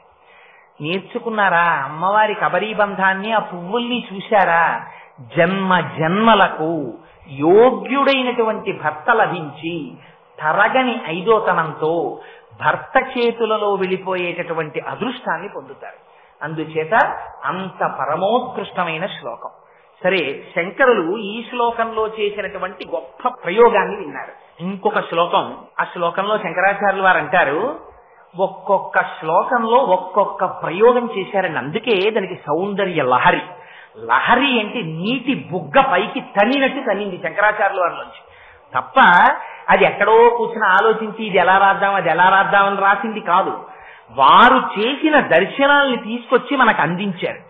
ఇంకొక శ్లోకం ఇస్తారు చూడండి శంకరాచార్యుల వారు. ఈ శ్లోకం కూడా మీరు మానసికంగా దర్శనం చేశారనుకోండి, అసలు దాని ఫలితాన్ని నేను చెప్పలేనన్నారు శంకర్. అసలు ఫలితం చెప్పాల శంకరాచార్యుల వారు. అసలు ఫలితం చెప్పని శ్లోకం అది. విచిత్రం ఏంటంటే కబరీబంధ దర్శనానికి ధృవోతుద్ధాంతం అన్నారు, అసలు ఆ శ్లోకానికి ఫలస్తులు చెప్పరు. అటువంటి శ్లోకం మీరు వినండి జాగ్రత్తగా. రణీజిత్వా దైత్యానపహృత శిరస్త్రైః కవచిభి నివృత్యై చండాంశ త్రిపురహర నిర్మాల్య విముఖైః విశాఖేంద్రోపేంద్రో శశివిశద కర్పూర చకలాః అని వసంతస్మిన్ అని విలీయంతే మాతస్తవ వదన తాంబూల కబలాః. ఎంత గొప్ప శ్లోకం అంటే అది ఒక గొప్ప సన్నివేశాన్ని మీకు తీసుకొచ్చి చూపిస్తున్నారు శంకరాచార్యులు వారు. అమ్మవారు ఒకనాడు అంతఃపురంలో కూర్చుంది మణిద్వీపంలో. ఎక్కడో శత్రువులు రాక్షసులు బయలుదేరారు, అల్లరి చేస్తున్నారు. అల్లరి చేస్తుంటే అమ్మ మొట్టమొదట పిలిచిందిట. ఎవరిని పిలిచింది? విశాఖేంద్రోపేంద్రో విశాఖుడిని పిలిచిందిట. విశాఖుడు అంటే ఎవరు? విశాఖుడు అంటే సుబ్రహ్మణ్యేశ్వరుడు, స్కందుడు. సుబ్రహ్మణ్యుడు అమ్మవారి యొక్క సమస్త తేజస్సుని పునికి పుచ్చుకున్నవాడు. ఎందుకని అంటే అదో మళ్ళీ చాలా పెద్ద కథ. ఇప్పుడు నేను ఆ కుమార సంభవం వెనకాతల ఉన్న రహస్యం అంతా ఎక్కడ చెప్పగలను కానీ ఒక్క విషయం చెప్తాను. ఒకనాడు పరమశివుడు సనక సనందనాది మహర్షుల్లో ఒకరిని అడిగారు, నువ్వు నాకు కొడుకువై పుట్టాలి అని. ఆయన అన్నాడు, తప్పకుండా పుడతానన్నాడు. అయితే అమ్మవారు సంతోషపడిపోతుంటే ఆయన అన్నాడు, అమ్మ నువ్వెందుకు సంతోషిస్తున్నావు? నేను అమ్మ కడుపులో ప్రవేశించాను, నేను ఆయనకి కొడుకుగా వస్తాను, ఆయనకే కొడుకుగా వస్తానన్నాడు. అదేంటి అలా ఎలా కుదురుతుందండి? అందుకే సుబ్రహ్మణ్యేశ్వర స్వామి వారి అవతారంలో పరమశివుని యొక్క వీర్యము పార్వతీదేవిలో ప్రవేశించదు. అసలు ప్రవేశించకుండా స్కందుడై స్ఖలనమైనటువంటి వీర్యంలోంచి ఆయన 6 ముఖాలతో విత్పత్తి చెందుతాడు. కానీ ఆవిడ ఒకటి అడిగింది, నేను తపస్సు చేసినటువంటి ప్రదేశం ఒకటి ఉంది, అక్కడ నా శరీరం నీరుగా ఉంది, నువ్వు ఆ సరస్సులోంచి బయటికి రావాలని అడిగింది. అందుకని శరవణ భవ, ఆయన మంత్రం కూడా శరవణ భవ సుబ్రహ్మణ్యేశ్వరుడిది. అందుకని ఆ తపోగుండంలోంచి, ఆ నీటి గుండంలోంచి బయటికి వచ్చాడు ఆయన. అందుకే మీరు చూడండి సుబ్రహ్మణ్యేశ్వర స్వామి వారిని కానీ మీరు చూస్తే ఎంత అందమో చెప్పలేను. అమ్మవారు ఎంత అందమో అంత అందం మీకు ఇద్దరిలో కనపడుతుంది. ఒకరు శ్రీ మహావిష్ణువు, ఎందుచేతనంటే స్త్రీగా ఉన్న అమ్మవారే పురుషుడుగా ఉంటే శ్రీ మహావిష్ణువు. అందుకే విష్ణుమూర్తి కూడా పరమశివుడిలో దేహార్థ భాగాన్ని పొందుతారు. అందుకని అయ్యవారంత అందంగా ఉంటారు విష్ణువు. మళ్ళీ సుబ్రహ్మణ్యుడు అంత అందగాడు. ఆయన ఇలా శక్తి పట్టుకుని ఒక్కొక్క చోట అయితే కేవలం గోచి పెట్టుకుని నిలబడ్డాడు మహానుభావుడు. అయినా సరే ఇలా నిలబడితే ఎంత అందమో, ఆ బుగ్గలు చూస్తే ఆ ఎర్రటి బుగ్గలు. నిజంగా సుబ్రహ్మణ్యేశ్వర స్వామి వారి తాలూకా మూర్తిని అలా పెట్టుకున్నారు అనుకోండి, మీరు పెట్టుకుంటే ఆయన్ని చూస్తే నమస్కారం చెయ్యబుద్ధి కన్నా ఓసారి బుగ్గలకి వెళ్ళాలనిపిస్తుంది. అయ్యయ్యో అదేమిట్రా, ఆయన సుబ్రహ్మణ్యేశ్వర స్వామి గారు కదా, బుగ్గలకి వెళ్ళడం ఏమిట్రా, ఇదేం అపచారం రా అని లెంపలేసుకుని, స్వామి నీ పాదముల యందు భక్తిని ప్రసాదించవయ్యా అని మీరు పాదముల వంక చూడాలి. గాని ఆ అయ్యవారి యొక్క ముఖమండలాన్ని చూస్తే, ఆ మూతి చూస్తే, ఆ గడ్డం చూస్తే, ఆ ముక్కు చూస్తే, ఆ నుదురు చూస్తే, ఆ జుట్టు చూస్తే, ఆ శూలం పట్టుకుని నిలబడ్డం చూస్తే, నిజంగా సుబ్రహ్మణ్యుడు వచ్చేసారి అలా కనపడ్డారు అనుకోండి, ఎంత మంది పిల్లలున్న తల్లైనా వెళ్ళోసారి గట్టిగా కౌగులించేసుకుని ముద్దు పెట్టేసుకోవాల్సిందే. అంత అందగాడు. ఎక్కడదా అందం? అందమంతా అమ్మవారి అందం. అంత అందగాడు. ఎంత అందగాడో అంతటి మహావీరుడు. అంతటి మహావీరుడు తారకాసుర సంహారం చేశాడు. ఎక్కడదా బలం? అమ్మవారి చేతిలో ఉన్నటువంటి శూలాన్నే, అమ్మవారి యొక్క శక్తిని శూలంగా చేసి ఆయన చేతిలో పెట్టింది ఆవిడ. కొడుకు కదా, మహా సంతోషం అమ్మవారి. అందుకని పిలిచింది ఒక రోజున. పిలిచి ఎవరెవరిని పిలిచింది? 3 కొడుకుల్ని పిలిచింది. ఎవరా 3 కొడుకులు? ఒకరు సాక్షాత్తుగా సుబ్రహ్మణ్యుడు, ఆయన దేవసైన్యానికి అంతటికీ అధ్యక్షుడు, సేనాధిపతి, ఆయన్ని పిలిచింది. రెండవ వారిని ఇంద్రుణ్ణి పిలిచింది. ఇంద్రుణ్ణి ఎందుకు పిలిచింది? ఇంద్రుడు కూడా అమ్మవారికి కొడుకు లాంటి వాడు, అమ్మవారికి శిష్యుడు కూడా ఆయన. ఎందుచేత అంటే ఒక దేవీ భాగవతంలో ఉందా కథ. ఓసారి ఇంద్రుడు రాక్షసులందరినీ సంహరించి నేనే సంహరించానని విర్రవీగి కూర్చున్నాడు. అమ్మవారు అనుకుంది, వీడు నేను సంహరించాను అనుకుంటున్నాడు, వీడి శక్తి ఏమిటో చూపిద్దామని చెప్పి ఆయనలో ఉన్న శక్తిని తీసేసింది. తీసేస్తే గడ్డి పరకని కదల్చలేకపోయింది దైవ సైన్యం ఆ రోజున. అప్పుడు వాళ్ళకి జ్ఞాపకం వచ్చింది ఇది ఎంత పరాశక్తి యొక్క కృప అని అర్థమై మళ్ళీ అమ్మవారిని ధ్యానం చేస్తే అమ్మ ప్రత్యక్షమై అమ్మే కదండి. ఎంత తప్పు చేసినా అమ్మకి క్షమాగుణం లేకపోతే అసలు లోకం ఎలా బతుకుతుంది? అందుకని మళ్ళీ ఆ ఇంద్రుడిని పక్కన కూర్చోబెట్టుకుని బ్రహ్మజ్ఞానం అంతా ఉపదేశం చేసింది. ఇది కేనోపనిషత్తులో కథ. అందుకని కూర్చోబెట్టి ఆ ఇంద్రుడికి బ్రహ్మజ్ఞానం ఇచ్చింది. అదిగో ఆ ఇంద్రుణ్ణి పిలిచింది. మూడవ వారు ఉపేంద్రుణ్ణి పిలిచింది. ఉపేంద్రుడంటే ఎవరు? ఉపేంద్రుడంటే శ్రీ మహావిష్ణువే ఉపేంద్రుడిగా వచ్చారు, ఇంద్రుడికి తమ్ముడిగా వచ్చారు ఆయన వామనమూర్తిగా. అందుకని ఆయన్ని పిలిచింది. అందుకని వీళ్ళ ముగ్గురు వచ్చారు. ఒక పెద్ద నాటకీయమైనటువంటి సన్నివేశాన్ని చెప్తున్నారు శంకరాచార్యుల వారు. వామనమూర్తిగా ఇంద్రుడికి తమ్ముడిగా ఎప్పుడు వచ్చారు మీరు జాగ్రత్తగా గుర్తు తెచ్చుకోవాలి ఒక్కసారి. శంకరాచార్యుల వారిలో ఉన్న గొప్పతనం ఏంటంటే మీరు శ్లోకం సరిపి వదిలేస్తారంటే కుదరదు. వెనకాతలకి మళ్ళీ ప్రతి మాటలోనూ వెనక్కెడుతుండాలి. ఒకసారి వెనక్కెళ్ళి దాని వెనకాతల ఉన్న రహస్యాలు, దాని వెనకనున్న కథలు జ్ఞాపకం తెచ్చుకోవాలి ఒకసారి. ఎప్పుడు వచ్చారు వామనమూర్తిగా? ఇంద్రుడి రాజ్యాన్ని బలిచక్రవర్తి అపహరించి తీసుకుపోయాడు. ఆయన తీసుకుపోతే ఎంత దారుణమైన స్థితిలో పడ్డాడో తెలుసా అండి ఇంద్రుడు? ఎండకన్నెరుగని ఇంద్రుని ఇల్లాలు పలుపంచలను జాలిపడిన నేడు త్రిభువన సామ్రాజ్య విభవము కోల్పోయి దేవేంద్రుడడవుల తిరిగెనేడు కలిమి గారాబు బిడ్డలు జయంతాదులు శబరార్భకుల వెంట తరిరినేడు అని ఆఖరికి ఆ హోమం చేసినప్పుడు ఆ వచ్చినటువంటి హవిస్సులో ముద్ద కూడా పెట్టలేదు బలిచక్రవర్తి. పెట్టకపోతే వాళ్ళింట్లో వీళ్ళింట్లో ఊడిగం చేస్తూ తిరిగింది శచీదేవి. ఆఖరికి ఇంద్రుడి కొడుకులు జయంతుడు మొదలైనటువంటి వారు అక్కడ ఉండేటటువంటి ఆటవికులైన పిల్లల వెనకాతల తిరిగారు. అంత కష్టపడుతుంటే ఆనాడు అదితి తపస్సు చేసింది. ఇంద్రుడి యొక్క తల్లి ఆ తపస్సు చేసి నాకు ఎలా వస్తుంది మళ్ళీ మా అబ్బాయికి రాజ్యం అని అడిగింది భర్త కశ్యప ప్రజాపతిని. అడిగితే నువ్వు తపస్సు చెయ్యి, భగవంతున్ పరమున్ జనార్దనున్ కృపాపారీణు సర్వాధిపున్ శ్రీహరి సేవచేయు మతడు సంతుష్టుని పొంది నీకకు ఇష్టార్థములెల్లనిచ్చు అఖిలార్థావ్యాప్తి చేకూరిడిన్ భగవత్ సేవల పొందరాజ బహు సౌభాగ్యంబులంత్రేయసి అన్నాడు ఆయన భాగవతం. శ్రీ మహావిష్ణువుని స్తోత్రం చెయ్యమన్నారు. ఆయన ప్రత్యక్షమయ్యాడు. నేను నీ కడుపున పుడతాను అదితి అని ప్రమాణం చేశాడు. ఎలా? నీ కోడండ్రును నీ కుమారవరులు నీనాథుడు నీవును సంశ్లోకింపన్ సతునుల్ పతుల్ సమ్మోదింప రాత్రించరుల్ శోకింపన్ భవదీయ గర్భమున తేజోమూర్తి జన్మించదన్ నాకున్ వెడుక పుట్టు నీ కొడుకనై నర్తించి వర్తింపగాన్. ఒక్కరు ఇంట్లో కానీ సరి అయిన వాడు ఉన్నాడా? చూడండి ఎంత గొప్ప ఫలితం వస్తుందో. తపస్సు చేసింది అదితి. శ్రీ మహావిష్ణువు పొంగిపోయి అన్నారు, అదితి నువ్వు చేసిన తపస్సుకి నేను ఎంత పొంగిపోయినా తెలుసా? నీ కోడండ్రును నీ కుమారవరులు నీనాథుడు నీవును సంశ్లోకింపన్ మీ అందరూ నాతో సంబంధం పెట్టుకుని మా అబ్బాయిని ఒకళ్ళంటారు, మా అన్నయ్యను ఒకళ్ళంటారు, మా బావగారిని ఒకళ్ళంటారు. ఇలా వాళ్ళందరూ సంతోషపడిపోయేటట్టుగా నీ పిల్లలు నన్ను తమ్ముడు తమ్ముడు అని పిలుస్తారు. నేను శ్రీ మహావిష్ణువుని శ్రీమన్నారాయణుణ్ణి. నన్ను ఎవరైనా తమ్ముడు తమ్ముడని పిలిచేవాళ్ళు ఉన్నారా ప్రపంచంలో? కానీ నీకు వరం ఇస్తున్నాను, నీ బిడ్డలు నన్ను తమ్ముడని పిలుస్తారు రాబో కాలంలో. అందుకని అలా నేను వస్తున్నాను. ఎలా వస్తాను? నాకు వెడుక పుట్టు నీ సుతుడనై నర్తించి వర్తింపగాన్. నీ తపస్సుకి ఎంత పొంగిపోయినా తెలుసా అదితి? నీ కడుపులో ఉండి నీ కడుపులోంచి బయటికి వచ్చి నీ కడుపునని ఆడుకుంటాను నీ ఇంట్లో. నీ కొడుకునని నీ పిల్లలకి తమ్ముడిగా వస్తాను. మిగిలిన అవతారాల్లో వచ్చిన రాక్షస సంహారం చేసి వెళ్ళిపోతాను. ఈ అవతారంలో గొప్పతనం ఏమిటో తెలుసా? నీ పిల్లలు శ్రీ మహావిష్ణువా మా తమ్ముడు అని చెప్పచ్చు అని వరం ఇచ్చారు. అందుకని ఇవాళ శంకరాచార్యులు వారు జ్ఞాపకం చేస్తున్నారు. అందుకని విశాఖేంద్రోపేంద్రో ఇంకో పేరు వేయకూడదు, ఉపేంద్రో. ఉపేంద్రుడు అంటే ఎవరు? శ్రీ మహావిష్ణువు వామనమూర్తిగా వచ్చిన ఘట్టం. ఇంద్రుడికి తమ్ముడిగా వచ్చారు కాబట్టి ఉపేంద్రుడు. వాత్సల్యాన్ని చూపిస్తున్నారు. ఎందుకు ఇన్ని మాటలు? అమ్మవారు అయ్యవారుగా ఉంటే శ్రీ మహావిష్ణువు, అమ్మవారిగా ఉన్నా అదే వాత్సల్యం, అయ్యవారిగా ఉన్నా అదే వాత్సల్యం. ఇది అమ్మవారి యొక్క గుణం. ఇది మీకు జ్ఞాపకం రావడం కోసమని ఇంకొక పేరు ఇంకో పేరు వేయకూడదా? విష్ణు సహస్రంలో ఎన్ని పేర్లున్నాయి స్వామికి? విశాఖేంద్రోపేంద్రో ఉపేంద్రుడు అన్నారు. పుట్టినవాడు ఇంద్రుడికి తమ్ముడు అనిపించుకోవడానికి వరస కలుపుకోవడానికి అనుమతి ఇచ్చేశారు. అందుకని ఇంద్రుడి తమ్ముడు ఉపేంద్రుడు అన్నారు. ఇప్పుడు వామామూర్తిగానే పెడుతున్నది, శ్రీ మహావిష్ణువుగానే పెడుతున్నారు. కానీ ఉపేంద్రుడిని పిలుస్తారంటే ఆయన యొక్క వాత్సల్యాన్ని చూపిస్తారు శంకరాచార్యులు వారు. అందుకని విశాఖేంద్రోపేంద్రో వీళ్ళ ముగ్గురిని పిలిచింది అమ్మ.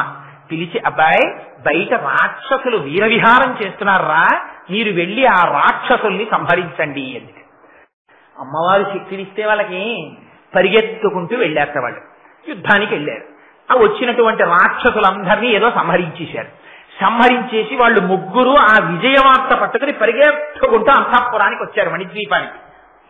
వచ్చేటప్పటికీ అమ్మవారు ఎలా ఉంటుందో అలా ఉండడం వెనకాతల రహస్యం ఏమిటో మీకు లలితా సహస్రనామంలో అమ్మవారికి ఒక నామం ఉంది. ఏమిటా నామం? తాంబూలపూరితముఖి, అంటే తాంబూలం వేసుకున్నటువంటి అమ్మ. ఎందుకండి ఆ నామం చెప్పడం? ఆవిడ తాంబూలం వేసుకుంది, మీకెందుకు ఇప్పుడు అది? ఆవిడ తాంబూలం వేసుకుంటే మనం ఎందుకు? అమ్మ తాంబూలం వేసుకుంది, అదో నామమా? ఎందుకు ఆ నామం? అందులో ఒక రహస్యం ఉంది. ఏమిటో తెలుసా అండి? నిన్నను సమయం అయిపోతోందని నేను కొన్ని శ్లోకాలు కుదించేస్తున్నానన్నానే, ఇవాళ చెప్పేస్తాను రహస్యం ఎక్కడ కుదించేస్తున్నానో. కొన్ని దరిద్రాణం చింతామణి గుణనిక అన్నారు శంకరాచార్యులు వారు. నిన్న దరిద్రులకి నువ్వు చింతామణులతో కూడినటువంటి హారమునవు అన్నారు. ఆ గుణనిక, హారము అనకూడదా శంకరాచార్యులు వారు? అనకూడదు. గుణనిక అనడంలో రహస్యం ఉంది. ఏమిటో తెలుసా అండి? మీరు గుణనికా వ్యాఖ్యానము అని లలితా సహస్రనామ స్తోత్రానికి ఒక వ్యాఖ్యానం ఉంది.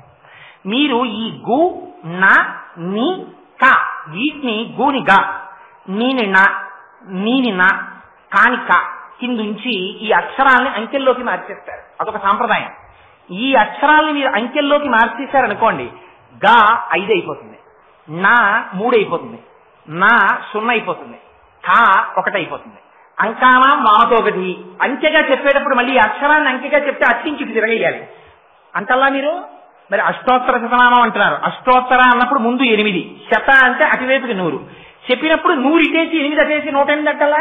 చతుర్దశ ముందు 4, దశ 2 చెప్పినప్పుడు 10 ఇటేసి 4 అటేసి 14 అంటల్లా. అంకానం వామతో గతి అట్నుంచి మార్చి చెప్తారు. అందుకని ఇప్పుడు మీకు ఇవేమైపోతుంది, అట్నుంచి ఇటుకేశారనుకోండి 1053 వస్తుంది. లలితా సహస్రనామ స్తోత్రాన్ని గుణనికా వ్యాఖ్యానంతో చదివి నామాన్ని ఏరిచి 1053 వస్తాయి. ఇవి ప్రతి నామం చింతామణి అయిపోతుంది. గుణనికా వ్యాఖ్యానాన్ని చదివి లలితా సహస్రనామ స్తోత్రం చదివితే మీరు ఏ నామం చెప్పినా అది చింతామణి మీ చేతిలోకి వచ్చి కూర్చుంటుంది. ఆ చింతామణి చేత్తో పట్టుకున్నవాడు ఏదైనా చేసేస్తాడు. అందుకని ఇదిగో గుణనిక అనొక్క మాట శంకరుడు వేస్తే దాని వెనకాతల అన్ని రహస్యాలు. అది నిన్నటి శ్లోకానికి మళ్ళీ ఇవాళ వచ్చాను, చెప్పాలి కాబట్టి. సరే, అందుకని ఇక్కడ శంకరులు అంటారు, ఈ ముగ్గురు యుద్ధానికి వెళ్ళారు రాక్షసుల మీదకి. వెళ్ళిన వాళ్ళు యుద్ధం చేశారు, గెలిచారు రాక్షసుల మీద. పరుగున ఇంటికి వచ్చారు. అంతఃపురంలో అమ్మవారికి వచ్చింది, తాంబూలం వేసుకుంది. అక్కడ కదా ఆగాను. తాంబూలపూరితముఖి, తాంబూలం వేసుకున్నమ్మా అని లలితా సహస్రంలో అమ్మవారికి ఓ పేరు. ఎందుకంటే ఆ పేరు వ్యాసుల వారు అంతే చెప్పు వదిలేశారు. ఆ పేరేమిటో, ఆ పేరు వింటే ఏమవుతుందో, అలా అమ్మవారి నోటిని చూస్తే ఏమవుతుందో, అలా ఎందుకు వేసుకుని ఉంటుందో రహస్యాన్ని శంకరాచార్యుల వారు చెప్తారు ఇవాళ. ఆయన అంటారు, ఆ ముగ్గురు యుద్ధంలో గెలిచారు. గెలిచి విజయవార్త చెప్పాలనుకున్నారు అమ్మకి. చెప్పాలనుకుని అమ్మవారే కదా మరి పిలిచి చెప్పింది యుద్ధానికి వెళ్ళమని. శక్తినిచ్చింది అమ్మవారే, పరాశక్తి స్వరూపం గనక. పరిగెత్తుకుంటూ వచ్చారట. ఇంటికి వచ్చి అంతఃపురంలోకి పరిగెత్తుకుంటూ వచ్చేసారట లోపలికి. వచ్చేటప్పటికి రణే జిత్వా దైత్యానపహృత శిరస్త్రై కవచిభి, అంతఃపురంలోకి పరిగెత్తుకుంటూ వచ్చేశారు. అమ్మ దగ్గరికి వెళ్ళాలి. అమ్మ దగ్గరికి వెళ్ళేటప్పుడు దేవాలయం లోపలికి వాన పడుతున్నా దర్శనానికి వస్తుంటే రాజద్వారం దాటి లోపలికి వచ్చేటప్పుడు టోపీ తీసేయాలి. తల తడిసిపోయినా సరే. ఛత్రం పట్టించుకునే అధికారం పరమాత్మకొక్కడికే ఉంది దేవాలయ ప్రాంగణంలో. వాన పడుతున్నా మనం గుడిగేసుకోకూడదు, రాజద్వారం దాటాక గుడిగేసుకోవాలి. ఎందుకని? ఛత్రం ధారయామి అని ఇక్కడ పరమాత్మకి మాత్రమే గొడుగు పడతారు, ఇక్కడ మనం గొడుగు పట్టుకుంటే అపచారం అవుతుంది. అందుకని గొడుగు గుళ్ళో ప్రదక్షిణం చేసేటప్పుడు కొంతమంది వాన పడుతుంటే గొడుగు మూసి లోపలికి పెడతారు. అదేంటి ఇక్కడ వరకు గొడుగుతో వచ్చిన వాళ్ళు శివాలయంలో ఆ లోపల నంది దాటే వరకు గొడుగు వేసుకు వెళ్ళొచ్చుగా, ఎందుకలా తడిసిపోయి వెళ్తాడనిపిస్తుంది మనకంటే. వారికి తెలుస్తన్నమాట సంప్రదాయం. అందుకని గొడుగు మూసేసి చేత్తో పట్టుకుని దాటతారు రాజద్వారాన్ని, గొడుగుతో లోపలికి వెళ్ళరు. సరే, అందుచేత శంకరులు అంటారు, ప్రణీజిత్వాదైత్యానపహృత శిరస్త్రై, ఆ పెట్టుకున్నటువంటి కిరీటాలున్నాయే అవి తీసేశారట, గబగబా తీసేసి అక్కడ పెట్టేశారట. ఎందుకని? అమ్మ దగ్గరికి వెడుతున్నారు, లోపల అమ్మ దర్శనానికి వెడుతున్నారు. వెళ్ళేటప్పుడు కిరీటాలు ఉండొచ్చా? పైన ఉండకూడదు. అమ్మ సాక్షాత్ పరాశక్తి స్వరూపం. అమ్మ దర్శనానికి వెడుతున్నామని తీసేశారట. ఇవాళ మనం తిరుమలలో చూడండి మీరు, నాకు చాలా బాధ కలిగేది ఏమిటంటే ఒక్క బోర్డు పెట్టరు, సంప్రదాయాన్ని చెప్పిన వాడు ఉండడు. మీరు టోపీలు పెట్టుకుని, పాపం వాళ్ళకి తెలియదు. నేను వెడుతున్న భక్తుల్ని ఎన్నడూ విమర్శించను, వాళ్ళకి తెలియక చేస్తారు. మీరు చెప్పండి, వాళ్ళు చేయరు. వాళ్ళకి తెలియక జరుగుతుందంటే పొరపాటు. దాన్ని అమ్మవారు కూడా క్షమిస్తుంది. పాపం టోపీలు పెట్టుకుని వస్తారు గుళ్లల్లో, తీర్థం దగ్గరికి, గోవిందరాజుల గుళ్ళోకి. అర్చకులు టోపీలు తీసి శటకోపం పెడతారు, మళ్ళీ వీడు టోపీ పెట్టుకుని వెళ్ళిపోతుంటాడు. వాడికి తెలియదు ఎందుకు టోపీ తీశాడు. గుళ్ళో టోపీ పెట్టకూడదురా, అది అపచారం అని వాడికి తెలియదు. తెలియక టోపీ పెట్టుకుంటాడు. మనకి నేర్పుతున్నారు శంకరాచార్యులు వారి శ్లోకాన్ని అడ్డుపెట్టి, నానా దేవాలయంలోకి నువ్వు వెడుతున్నా అంతే, అమ్మవారి అంతఃపురంలో పెడుతున్నావు దర్శనానికి. అందుకని శిరస్త్రై గభాలను తీసేశారట, తీసేసి అక్కడ పెట్టేశారు. అపహృత శిరస్త్రై కవచిభి, కానీ కవచాలు తీయలేదు. కవచాలు మాత్రం ఉండిపోయేట. ఏం కవచాలు తీయకపోవడం ఏంటి అంటే, టోపీ తీసేయడం తేలిక, తల మీద ఉంటుంది కాబట్టి ఇలా తీసేసి అక్కడ బల్లో నేలో ఏది ఉంటే అది అరుగో దాని మీద పెట్టేస్తారు. కవచం విప్పుకోవాలంటే యుద్ధానికి వెళ్ళేటప్పుడు కవచం కట్టుకున్నప్పుడు చాలా గట్టిగా కట్టుకుంటారు. ఎందుకని? ఆ కవచానికి పెద్ద పెద్ద గుండీళ్ళు అంటే ఉంటాయి, ఆ గుండీలు వేసి బిగించేస్తారు, కాళ్ళేసి కట్టేస్తారు. ఎందుకని? శరీరములకు ముఖ్యమైన భాగములకు దెబ్బ తినకుండా కవచం కాపాడుతుంది. ఆ కవచం జారిపోకూడదు, అందుకని చాలా గట్టిగా కట్టుకుంటారు ఆ కవచాన్ని. కవచంలో ఎక్కడైనా ఖాళీ కనపడితే ఆ ఖాళీలోంచి బాణం కొడతారు శత్రువులు. అందుకని ఖాళీ లేకుండా కట్టుకోవాలి. కవచం విప్పుకోవడం చాలా టైం పడుతుంది.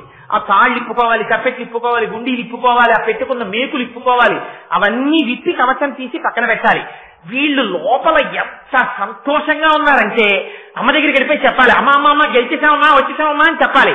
ఇది ఎలా ఉంటుందంటే మీకు నాటకీయంగా శంకరాచార్యులు వారు దర్శనం చేయిస్తారు. పిల్లవాడు ఉంటాడు, ఒరే నాన్న ఫస్ట్ యూనిట్ బాగా రాశావా అంటుంది అమ్మ పొద్దున్న సాక్స్ వేస్తూ. ఒరే నువ్వు ఆ సాక్స్ తో పరిగెడుతున్నావురా, అడుగునేమో నల్లగా అట్టలు కట్టేస్తున్నాయి, గోడ జారిపోతోంది ఆ సాక్స్ ఉతకలేక, నువ్వు ఆ సాక్స్ తో నడిచే అలవాటు మానేసేయి, బూట్లు విప్పగానే సాక్స్ కూడా విప్పు అంటుంది అమ్మ. ఇన్ని చెప్తుంది. ఓ అలాగేనమ్మా అలాగేనమ్మా అంటాడు. హాయిగా దొరలా కుర్చీలో కూర్చుని చేతిలో పళ్ళెం పెట్టుకుని టిఫిన్ తింటూ ఉంటాడు దొరగారు. పాపం అమ్మ కింద కూర్చుని వీడి కాళ్ళకి సాక్స్ చేస్తుంది. ఏమిచ్చి రుణం తీసుకుంటారండి అమ్మకి మీరు? మీ కాళ్ళు పట్టుకుని సాక్సేసి బూటు కాళ్ళలోకి ఎక్కించి ఆ లేసులు చక్కగా ముడేసి, ఒరే నువ్వు ఆ కాళ్ళు ఉండగానే ఆ బూట్లు ఇలా నొక్కేస్తున్నావు, అవి శుభ్రంగా ఇలా లూజ్ అయిపోతున్నాయి, అలా చేయకు, లేచిప్పుకో అని ఇన్ని చెప్తూ వాడు అన్నం తింటుంటే టిఫిన్ తింటుంటే వీడన్నీ కడుతుంది. పాపం కడితే వీడు స్కూల్కి వెళ్ళిపోతాడు. వెళ్ళిపోయి మధ్యాహ్నం లంచ్ బ్రేక్ లో ఇంటికి వస్తుంటాడు. మార్కులు ఇచ్చారు, వీడికి ఏదో ఫస్ట్ మార్క్ వచ్చింది. ఆ ప్రోగ్రెస్ కార్డు అట్టుకున్నాడు. అమ్మకి చెప్పాలి, అమ్మ ఫస్ట్ మార్క్ వచ్చిందమ్మా అని. పరిగెత్తుకుంటే ప్రోగ్రెస్ కార్డు ఇలాగే చేతిలో పట్టుకుని పరిగెత్తుకొచ్చేస్తుంటాడు. ఆ వచ్చేసి ఆ బ్యాగ్ ఉంటుంది, కాలింగ్ బెల్ 2 మాటలు 3 మాటలు నొక్కేస్తాడు, తలుపులు గుద్దేస్తాడు. వస్తున్నా వస్తున్నా అమ్మ గబగబా వెళ్ళి గడియ తీసొచ్చి, పాపం అమ్మకేం తెలుసు, వచ్చి కుర్చీలో కూర్చుంటుంది. వాడు చాకలి మూట విసిరేసినట్టు ఆ బ్యాగ్ ఇలా తీసేసి ఒక్కసారి ఇంట్లోకి విసిరి పారేసి, ఈ బూటు కాలుతో ఈ బూట్ని, ఈ బూటు కాలుతో ఈ బూట్ని తొక్కేసి విప్పేసి, ఒక్కసారి మళ్ళీ ఆ సాక్షి విప్పాలంటే మాత్రం కూర్చుని శ్రద్ధగా ఇలా విప్పాలి, టైం ఉండదు. అందుకని పరిగెత్తుకుంటూ లోపలికి వచ్చేసి అమ్మ కుర్చీలో కూర్చుంటే పక్కనే కూర్చుండిపోయి ఆ చెమటతోటి అమ్మ ఒళ్ళో ప్రోగ్రెస్ కార్డు అయితే, అమ్మ ఫస్ట్ ర్యాంక్ చూసావా తెలుగు అని ఇలా చూపించేస్తుంటే అమ్మ సంతోషపడిపోతే ఇలా మార్కులు చూస్తుంటే అమ్మ నోటి వంక, అమ్మ వేసుకున్న తాంబూలం నోటి వంక చూస్తూ ఆ ప్రోగ్రెస్ కార్డులో మార్కులు చెప్పిన పిల్లల్లా, సాక్షి ఇప్పకుండా ఇంట్లోకి వచ్చేసిన పిల్లల్లాగా ఈ ముగ్గురు అమ్మ దగ్గరికి ఎప్పుడు వెళ్ళిపోదాం అంటే వాళ్ళు కూడా అమ్మ పిల్లలే. ఇంద్రుడు, సుబ్రహ్మణ్యుడు, శ్రీ మహావిష్ణువు వీళ్ళు కూడా అమ్మవారి పిల్లలు. అంటే మనమెంతటి వాళ్ళం, మనం కూడా అందరం అమ్మవారి పిల్లలం. ఇది శంకరాచార్యులు వారు చెప్పేది. అలా వాత్సల్యం అటువంటిది. పరుగు అమ్మవారి దగ్గరికి వెళ్ళిపోయారట. వెళ్ళిపోయి పైన ఉన్నటువంటి కిరీటాలు తీశారట. కానీ అపహృత శిరస్త్రై కవచిభి, కవచాలు మాత్రం ఉండిపోయాట. ఆ పిల్లలు ఎలా అమ్మ దగ్గరికి పరిగెడతారో అలా పరిగెడుతున్నారట ముగ్గురు కవచంతో. పరిగెడుతుంటే ముందు పరమశివుడి యొక్క నివాసం కనపడింది. అందులోకి ముందు నాన్నగారి దగ్గరికి వెళ్ళి ఒకసారి చెప్పేద్దాం నాన్నగారికి, నాన్నగారండి మేము ఎందుకని ముందు శివుడి మందిరానికి వెళ్లకుండా అమ్మ దగ్గరికి వచ్చారా? అసహించుకుంటుంది అమ్మ, గుర్తుపెట్టుకోండి. మీరు ముందు ఆవిడ భర్తని సేవించకపోయారా? శక్తిని ఆవిడ ఇచ్చి ఉండొచ్చు. ఆవిడ భర్తకి అగౌరవం కలిగిందా? ఆవిడ కన్ను ఎరిపెక్కుతుంది. అందుకని ముందు నాన్నగారి దగ్గరికి వెళ్ళవలసిందే. వీళ్ళు పరిగెత్తుకుంటూ నాన్నగారి అంతఃపురంలోకి వెళ్ళారట. వెళ్లేసరికి సన్నివేశం ఎలా ఉంది? అక్కడ భోజనం చేశారట పరమేశ్వరుడు. నివృత్యై చండాంశ త్రిపురహర నిర్మాల్య విముఖై. ఎన్ని రహస్యాలు చెప్పేస్తారండి. అక్కడ బంగారపు పళ్ళాళ్ళు పెట్టున్నాయిట. వాటిలో శంకరుడు చేసినంత భోజనం చేశారు, కొన్ని పదార్థాలు వదిలేశారట వారు. ఆయన భోజనం చేసేశారు కనుక వారు విశ్రాంతి తీసుకుంటున్నారని గుర్తు. ఇప్పుడు వెళ్ళిపోయి నాన్నగారి మీద అడిపోయి నాన్నగారిని ఓ నాన్నగారండి అని లేపేయకూడదు. అమ్మ దగ్గరికి వెళ్ళాలి. ముందు నాన్నగారి దగ్గరికి వెళ్ళావా? వెళ్ళానమ్మా. నాన్నగారు అన్నం తిని అక్కడ కంచం వదిలేశారు, నాన్నగారు పడుకున్నారేమో అని నీ దగ్గరికి పరిగెత్తు. అమ్మ పడుకున్నా ఎగిరి గభాల మంచం ఎక్కేయచ్చు. నాన్నగారి దగ్గర అలా ఎక్కేయడానికి కొంచెం జంకుంటుంది. అమ్మో నాన్నగారు పడుకున్నారని. అమ్మ దగ్గర స్వాతంత్రం ఉంటుందని అమ్మ దగ్గరికి పరిగెత్తుకొస్తున్నారు. వస్తూ అక్కడ శంకర్లో పెద్ద మాట వాడారు. అంత యుద్ధం చేసి వచ్చారు కదా, వచ్చినప్పుడు ఆకలిగా ఉంటుంది కదా, మరి తండ్రి కదా, తండ్రి తిన్న విస్తట్లో ఇంకా కొన్ని మధుర పదార్థాలు ఉన్నాయి కదా, ఆ మధుర పదార్థాలు మరి వీళ్ళు ఏదో కొన్ని తీసుకుని రే పరమశివుడి ప్రసాదం రా అని వీళ్ళు కూడా తినాలి కదా, నోట్లో వేసుకోవాలి కదా. మరి ఆ విధేయత లేకుండా తండ్రి తిన్నటువంటి భుక్తశేషం అక్కడ ఉంటే ముట్టుకోకుండా దాని వంకసలు ఇలా చూడలేక ఇలా సవతిప్పేస్తున్నారు. నివృత్యై చండాంశ త్రిపురహర నిర్మాల్య విముఖై. తల తిప్పేశారు. ఎందుకు అలా తల తిప్పేయడం అంటే శంకరుడు ఎంతటి ఉదారుడో మిమ్మల్ని అర్థం చేసుకోమని. అందులో శంకరాచార్యుల వారి యొక్క రచన వైచిత్రి చూడండి. ఆయన ఎంత అమాయకుడో, ఎంత భోళాశంకరుడో చెప్పడం. ఎంత భోళాశంకరుడు! శంకరుడికి ఒక అలవాటు ఉంది. ఏమిటో తెలుసా అండి? అరమరికలు లేనటువంటి వాడు భర్త అనుకోండి. ఒకవేళ ఇవాళ మీరు ఏదో పూజ చేసుకుంటున్నారు, ఆదివారం అమ్మయ్య ఆయన ఆఫీస్కి వెళ్ళరు కదా అని పాపం ఆవిడ ఆ రోజున నైవేద్యాలు పెట్టుకుందామని పొద్దున్నే లేచి తలస్నానం చేసి ఏదో 4 కాయలు కాస్త బూర్లు పులిహార అన్ని చేసుకుందామని సంతోషంగా కూర్చుంది. ఈయనేమో లేచి వచ్చాడు. అర్జెంటుగా ఆ రోజు కూడా ఆయనకు ఆఫీస్ ఉంది, అందుకని వెళ్ళిపోవాలి ఆయన. ఓసారి చూశాడు, ఏమే టిఫిన్ అవ్వలేదా అన్నాడు. అంతే అడుగుతాడు ఆయన. అంతే అడిగితే లేదండి వాళ్ళ నైవేద్యాలు పెడుతున్నాను అంది ఆవిడ. మధ్యాహ్నం నైవేద్యాలు పెట్టేసి ఏకంగా భోజనాలు చేసేద్దాం 11ంటికేను నైవేద్యాలు పెడుతున్నాను. ఆయన భోళాశంకరుడు. ఆయన నువ్వు వండలేదే అని అడగడు. పక్క పోషణలోకి వెళ్ళిపోయి చెల్లెమా ఇవాళ మీ ఉదయం నైవేద్యాలు ఎట్టుకుంటాను నువ్వు చేసాయండి టిఫిన్ అంటాడు. అంటే అయిపోయింది అన్నయ్య గారు, రండి ఇడ్లీ చేశాను, మీ బావగారు కూడా తింటున్నారు రండి అని ఆవిడ పెట్టేస్తుంది ఇడ్లీ. ఈయన తినేసి అప్పుడు వచ్చి చెప్తాడు, మా చెల్లెల దగ్గర తినేసానులే టిఫిన్, మధ్యాహ్నం వస్తాను నువ్వు నైవేద్యం పెట్టేసి ఉంచు ప్రసాదం తింటానంటాడు. శంకరుడికి వేళకి భోజనం సిద్ధం చేయలేదనుకోండి అమ్మవారు, ఆయన ఏం బెంగెత్తుకోడు. భిక్షాపాత్ర పట్టుకుని పక్కింటికి వెళ్ళిపోయి భవతి భిక్షాం దేహి అంటాడు. అప్పుడు వేసేవాళ్ళు అంటారు, అన్నపూర్ణమ్మ భర్తవు కదా నువ్వు అంటారు. తలవంపులెవరికి? అమ్మవారికి. అందుకని తెల్లవారేటప్పటికి ముందు ఈయన ఎప్పుడు వెళ్ళిపోతాడో తెలియదు, ఏ వేగంలో పెట్టేశారో వెళ్ళిపోతాడో. అందుకని ఈయనకి మాత్రం భోజనం ఆవిడ సిద్ధం చేసి పెట్టేస్తుందట. ఈవిడికి తలవంపులు వస్తుంది. ఇది పాతివ్రత్యం. కంటికి రెప్పలా ముందు ఆయన్ని కాసుకుంటుంది. ఆయన భోజనం అయిపోయింది, ఈవిడ భోజనం అయిందో లేదో చెప్పరు శంకరాచార్యుల వారు. అమ్మ భోజనం చేసింది అంటే అంతకన్నా అసహ్యమైన మాట ఇంకోట్లేదు. మా అమ్మ భోజనం చేసిందిట, అన్ని రుచిగా ఉన్నాయట, మాకు పెడుతోంది అన్నారనుకోండి, ఏదో తేడా ఉంది ఆ మాటలో. అమ్మ వండిన తర్వాత అమ్మకి తృప్తి ఏమిటో తెలుసా అండి? మీకు పెడుతుంది అమ్మ. ముందు అమ్మ ఊరగాయలు పెట్టింది అనుకోండి, ఆ ఊరగాయల చేత్తోనే కొత్త ఊరగాయ పెద్ద బేసిన్లో ఆ వేడి అన్నం పెట్టి నూనెసి కొత్త ఊరగాయ కలిపి కొంచెం వగరవగరగా కారం కారంగా ఉప్పుగా ఉన్నటువంటి ముద్దలు పిల్లలందరినీ చుట్టూ కూర్చోబెట్టుకుని వాళ్ళు ఎంత పెద్ద పెద్ద వాళ్ళు అయిపోనివ్వండి, అదొక సంస్కృతి అంతే. వాళ్ళు చేతులు తాపుతుంటే ఒక్కొక్క ముద్ద పెడుతుంటే వాళ్ళ ముద్ద తింటుంటే ఎన్ని 1000 కళ్ళతో 1000 ఆశలతో వాళ్ళ కళ్ళల్లోకి చూస్తున్నాయి. నాన్న బాగుందా ఊరగాయ అంటే బాగుందమ్మా అన్నారనుకోండి. కిందటి ఏడాది కన్నా బాగుందా అంటే కిందటి ఏడాది కన్నా బాగుందమ్మా. ఉప్పు తక్కువైందా? లేదు అమ్మా సరిపోయిందమ్మా. కారం తగ్గిందా? తగ్గలేదమ్మా. ఛాయ్ ఓటుందమ్మా. ఇన్ని ప్రశ్నలు కనేస్తుంది. ఏమిటి వేయడం? వాళ్ళు తింటే తను తిన్నట్టు ఇది అమ్మ. అందుకని అమ్మ భోజనం చేసిందని చెప్పకూడదు, మీరు చేస్తే అమ్మ చేసినట్టు. మీ తృప్తి అమ్మ తృప్తి, అయ్య తృప్తి అలా కాదు. వీళ్ళందరూ తిన్నాక ఆయన వాచి పెట్టుకుంటూ వస్తారు. రెండున ఆయనకి గౌరవంగా పెట్టాలి. ఆయనకు కూడా చైతాపంగా ముద్దెడతానంటే ఆయన తింటే అసహ్యంగా ఉంటుంది, అలా తినకూడదు. ఆయనకి పెట్టేటప్పుడు మారాలి పద్ధతి. బంగారం కంచం వేసి ఆయనకి పెడితే ఆయన చొక్కా బనీను విప్పేసి పట్టుపంచ కట్టు కూర్చుని ఆచమనం చేసి అప్పుడు ఆయన తిని అంతా అయిపోయిన తర్వాత పరమేశ్వరానుగ్రహంగా ఊరగాయలు చాలా బాగున్నాయి అనాలి. అంతేగాని తింటూ అబ్బా భలే ఉంది ఊరగాయ అంటే నీకు ప్రసాదంగా తినడం చేత కాలేదు, ఇక్కడ తినడమే నీకు వచ్చు. ఒకవేళ రుచి బాగులేకపోయినా కొంచెం ఉప్పు కలపవాయ్ అని ఉత్తరాపోసనం పట్టాక చెప్పాలి. నీకు సంప్రదాయం తెలుసు అనమాట. నువ్వు అక్కడే లొట్టలేసావనుకో పిల్లల్లాగా, నీకు తెలియదు, నువ్వు ఇక్కడ తినడానికి అలవాటు పడవాడి. నీ వయస్సుకున్న పెద్దరికం నీ సంస్కారానికి రాలేదు, ఇంకా నువ్వు కొంత అలవాటు చేసుకోవాల్సిన అవసరం ఉంది. ఎంత జీవితం అండి! ఒక్కొక్క శ్లోకం చెప్తే ఇంతంత దర్శనం చేయించేస్తారు శంకరాచార్యుల వారు. అందుకని అంటారు, అక్కడికి వెళ్ళాక నివృత్తి చండాంశ, శంకరుడు భోజనం చేసేసాడు. శంకరుడు ఆనందంలో వీటిని కొట్టేస్తున్నాను నేను. శంకరుడు భోజనం చేసేస్తే ఎవరికి సంతోషం? పార్వతీదేవి యొక్క పాతివ్రత్యాన్ని నిరూపిస్తోందని. అందుకని భోజనం చేయగా మిగిలినటువంటి భుక్తశేషం పిల్లలు తినకూడదా? తినకూడదు. ఎందుకని? ఆయన భోళాశంకరుడు వరమిచ్చేసాడు. ఎవరికి ఇచ్చాడు? కన్నబిడ్డలు కాదుట ఆయన తిన్నాక తినేది. చంద్రుడు తినాలని ఆజ్ఞించాడు ఆయన. ఎందుకు చంద్రుడు తినాలని అంటే, నేను మీకు ఆ చంద్రుడి గురించి ఒక్క మాట చెప్పవలసి ఉంటుంది. ఇక్కడ పెరియ పురాణంలో చెప్పారు. రమణ మహర్షికి మహా ఇష్టం ఆ చంద్రుడి వృత్తాంతం అంటే. చంద్రుడు కూడా మనలాగే పుట్టాడు పాంచభౌతిక శరీరంతో. ఆయన పూర్వనామధేయం విచార శర్మ. ఆయన వేదం చదువుకునేవాడు. ఒక రోజున ఆవుల్ని తోలుకుంటూ వెడుతున్నాడు. ఆవుల్ని కాసే ఆయన తీసుకెడుతూ ఒక ఈనిన ఆవు దగ్గరికి వెళ్ళాడు. ఈనిన ఆవుకి దగ్గరికి వెళ్ళకూడదు. అలా వెడితే ఆ దూడకి మనం ఏదో ఇబ్బంది చేస్తామన్నది రక్షించడానికి మనల్ని పొడుస్తుంది. తప్పు వాడిది. వెడితే అది కొమ్ము విసిరింది. నా మీద కొమ్ము విసురుతావా అని ఆ గోపాలకుడు ఆ ఆవుని కర్ర పెట్టి నడుం మీద కొడుతున్నాడు. వేదం చదువుకుంటున్న విచార శర్మ పరుగు పరుగున వచ్చి, ఆవుని కాయడం అంటే ఇది కాదురా, కొట్టడం కాదు. ఆవుని కాయడం అంటే ఆవుని కాపాడడం. నీకు చేత కాదు ఆవుల్ని కాయడం, నేను కాస్తాను ఆవుల్ని. ఇది పరమ పవిత్రమైన వృత్తి, నేను చేస్తానని వెళ్ళాడు విచార శర్మ.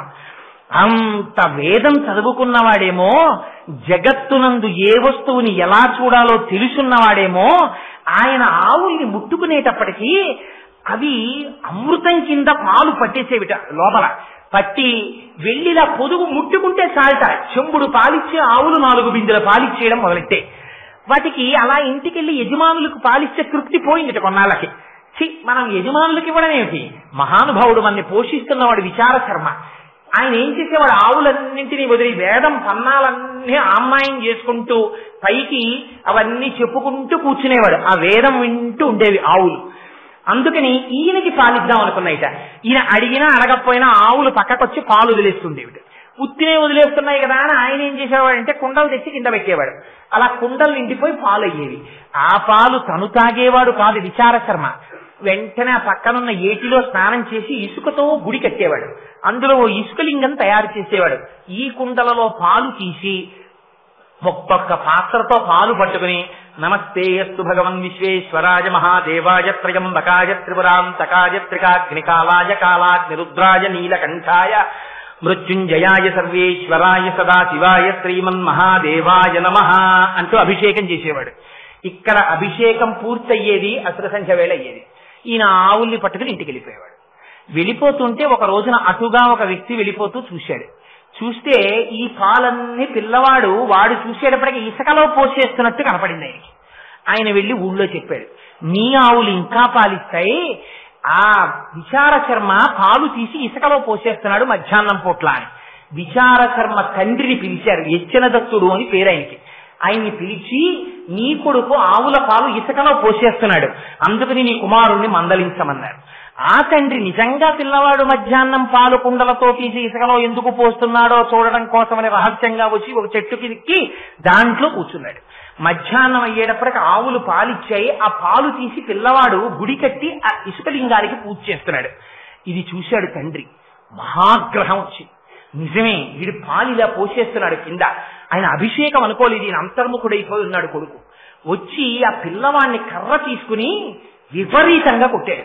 అంతర్ముఖుడైపోయి ఉన్నాడేమో, ఆ దెబ్బలు తగలడం కూడా ఆయనకి తెలియలేదు. కానీ పక్కన ఉన్న కుండలో తన ప్రమేయం లేకుండా పాత్ర ముంచి పాలు తీసి అభిషేకం చేసేస్తున్నాడు. మనస్సు రమించిపోతోంది. అటువంటి స్థితిలో తండ్రి వచ్చి ఆ పాల కుండని ఎడమకాలితో తన్నాడు. కుండ పగిలిపోయింది. అరే ఏమిరా కుండ పగిలింది అని ఇలా చూశాడు. తండ్రి నిలబడున్నాడు. అపారమైన కోపం వచ్చింది కొడుక్కి. శివాభిషేకం చేస్తున్న ఆవు పాల కుండని తన్నావు, అని అక్కడున్న గొడ్డలి తీసి ఏ పాదములతో తన్నావో ఆ పాదములను నీకు తీసేస్తే తప్ప ఈ అపరాధం పోదు. నువ్వు తండ్రివైనా శివాపరాధం చేశావు కనుక నువ్వు శిక్షితుడవు అని గొడ్డలి తీసి తండ్రి కాళ్ళ మీదకి విసిరాడు. తండ్రి 2 కాళ్ళు తెగిపోయి ఆ ఇసుకలో పడి రక్తం వరదలై పారి ఏడ్చి మరణించాడు. ఆ పిల్లవాడి యొక్క భక్తికి పొంగిపోయి శంకరుడు ప్రత్యక్షమయ్యాడు. ప్రత్యక్షమై, విచార శర్మ, నీకు దివ్యదేహం ఇస్తున్నాను, నా కోసం ఇంత గొప్ప పని చేశావు కాబట్టి ఇవాళ నుంచి మా కుటుంబంలో నిన్ను 5వ వాడిగా తీసుకుంటున్నాను. నా కోసం ఆవు పాలతో ఇంత తాదాత్మ్యంతో అభిషేకం చేశావు కనుక ఇవాళ నుంచి నా కొడుకులకి కూడా లేని అధికారం నీకిస్తున్నాను. నేను భోజనం చేసిన తరువాత మిగిలిన పదార్థాలు నా కొడుకులు కూడా ముట్టుకోవడానికి వీల్లేదు, నువ్వు తినాలి. నీకు చూపించి నువ్వు తినేసిన తర్వాత నువ్వు తీసుకెళ్ళమని అనుగ్రహిస్తేనే వాడు తీసుకోవాలి. అందుకని నీకు వరం ఇస్తున్నానన్నాడు. ఇవాళకి మనం శివాలయంలో ఏమిటో తెలుసా అండి, తెలియక శివ నిర్మాల్యం అని వదిలేస్తారు. చంద్రుడికి చూపించి తెచ్చుకోవాలి. అక్కడికి వెళ్ళి ఓ ఇలా కొడుతుంటారు ఆయనకి చెవుడని. ఆయనకి చెవుడు కాదు, ఆయన ఎప్పుడు ధ్యానం చేస్తూ ఉంటాడు. ఆ శివాలయంలోకి వెళ్ళి ఆయన చెవుడు చెవుడు అని మీరంటే లేనిపోని పాపం మూట కట్టుకున్నట్టు. చిటికెల చండీశ్వరుడని పేరు ఆయనకి. ఆయన ఎప్పుడు భావ సమాధిలో ఉంటాడు. అందుకని మీరు వెళ్ళి ఇలా చిటికెయ్యాలి. వేస్తే ఆయన మహాగ్రహంతో కళ్ళు విప్పుతాడు. ఎందుకు చిటికేశావురా అని. అప్పుడు మీరు శివుడి యొక్క నిర్మాల్యం చూపించాలి. వెంటనే స్వామికి సమర్పించానండి, ప్రసాదం ఇచ్చారు, మీరు అనుగ్రహిస్తే పట్టుకెడతానని. ఆయన అదే పనిగా శివుడి దగ్గర వదిలేసినవన్నీ ఆయన తినడం. ఆయన తీసుకెళ్లరా అంటారు. ఆ చండీశ్వరుడు అనుగ్రహిస్తేనే ఫలితం వస్తుంది.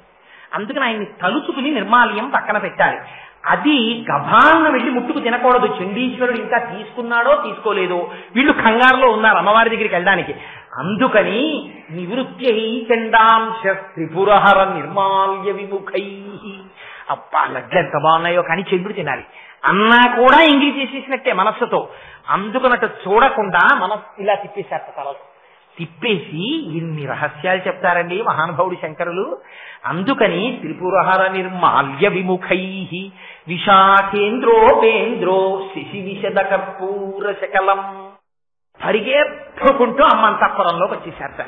అమ్మ అంతఃపురంలో కూర్చొని తాంబూలం వేసుకుని ఉందమ్మ.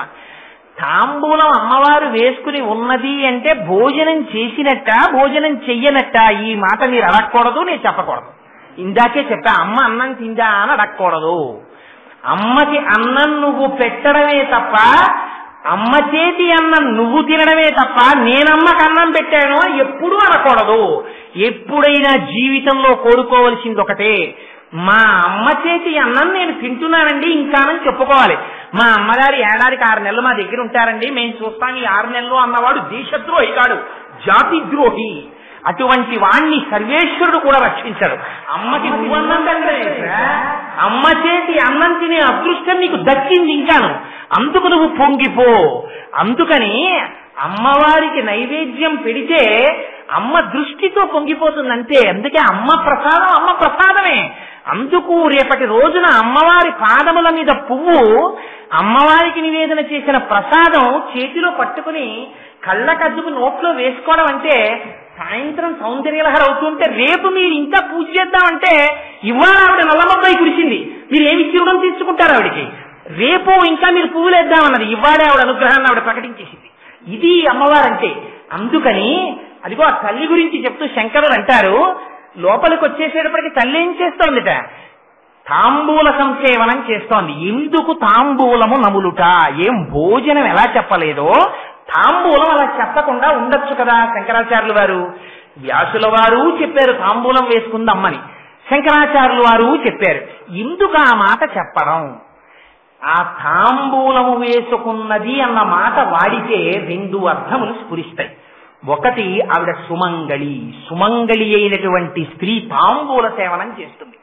అందుకే తాంబూలం ఇవ్వడానికే ఎక్కువ తాపత్రయపడతారు తెలుసా అండి. భోజనం పెట్టిన కన్నా కూడా శాస్త్రం తెలుసున్న వాళ్ళైతే పెద్దలు ఎవరైనా ఇంటికి వచ్చి భోజనానికి వచ్చారనుకోండి, భోజనానికి వచ్చారనకూడదు, దేవతార్చనకు వస్తారు వాళ్ళు.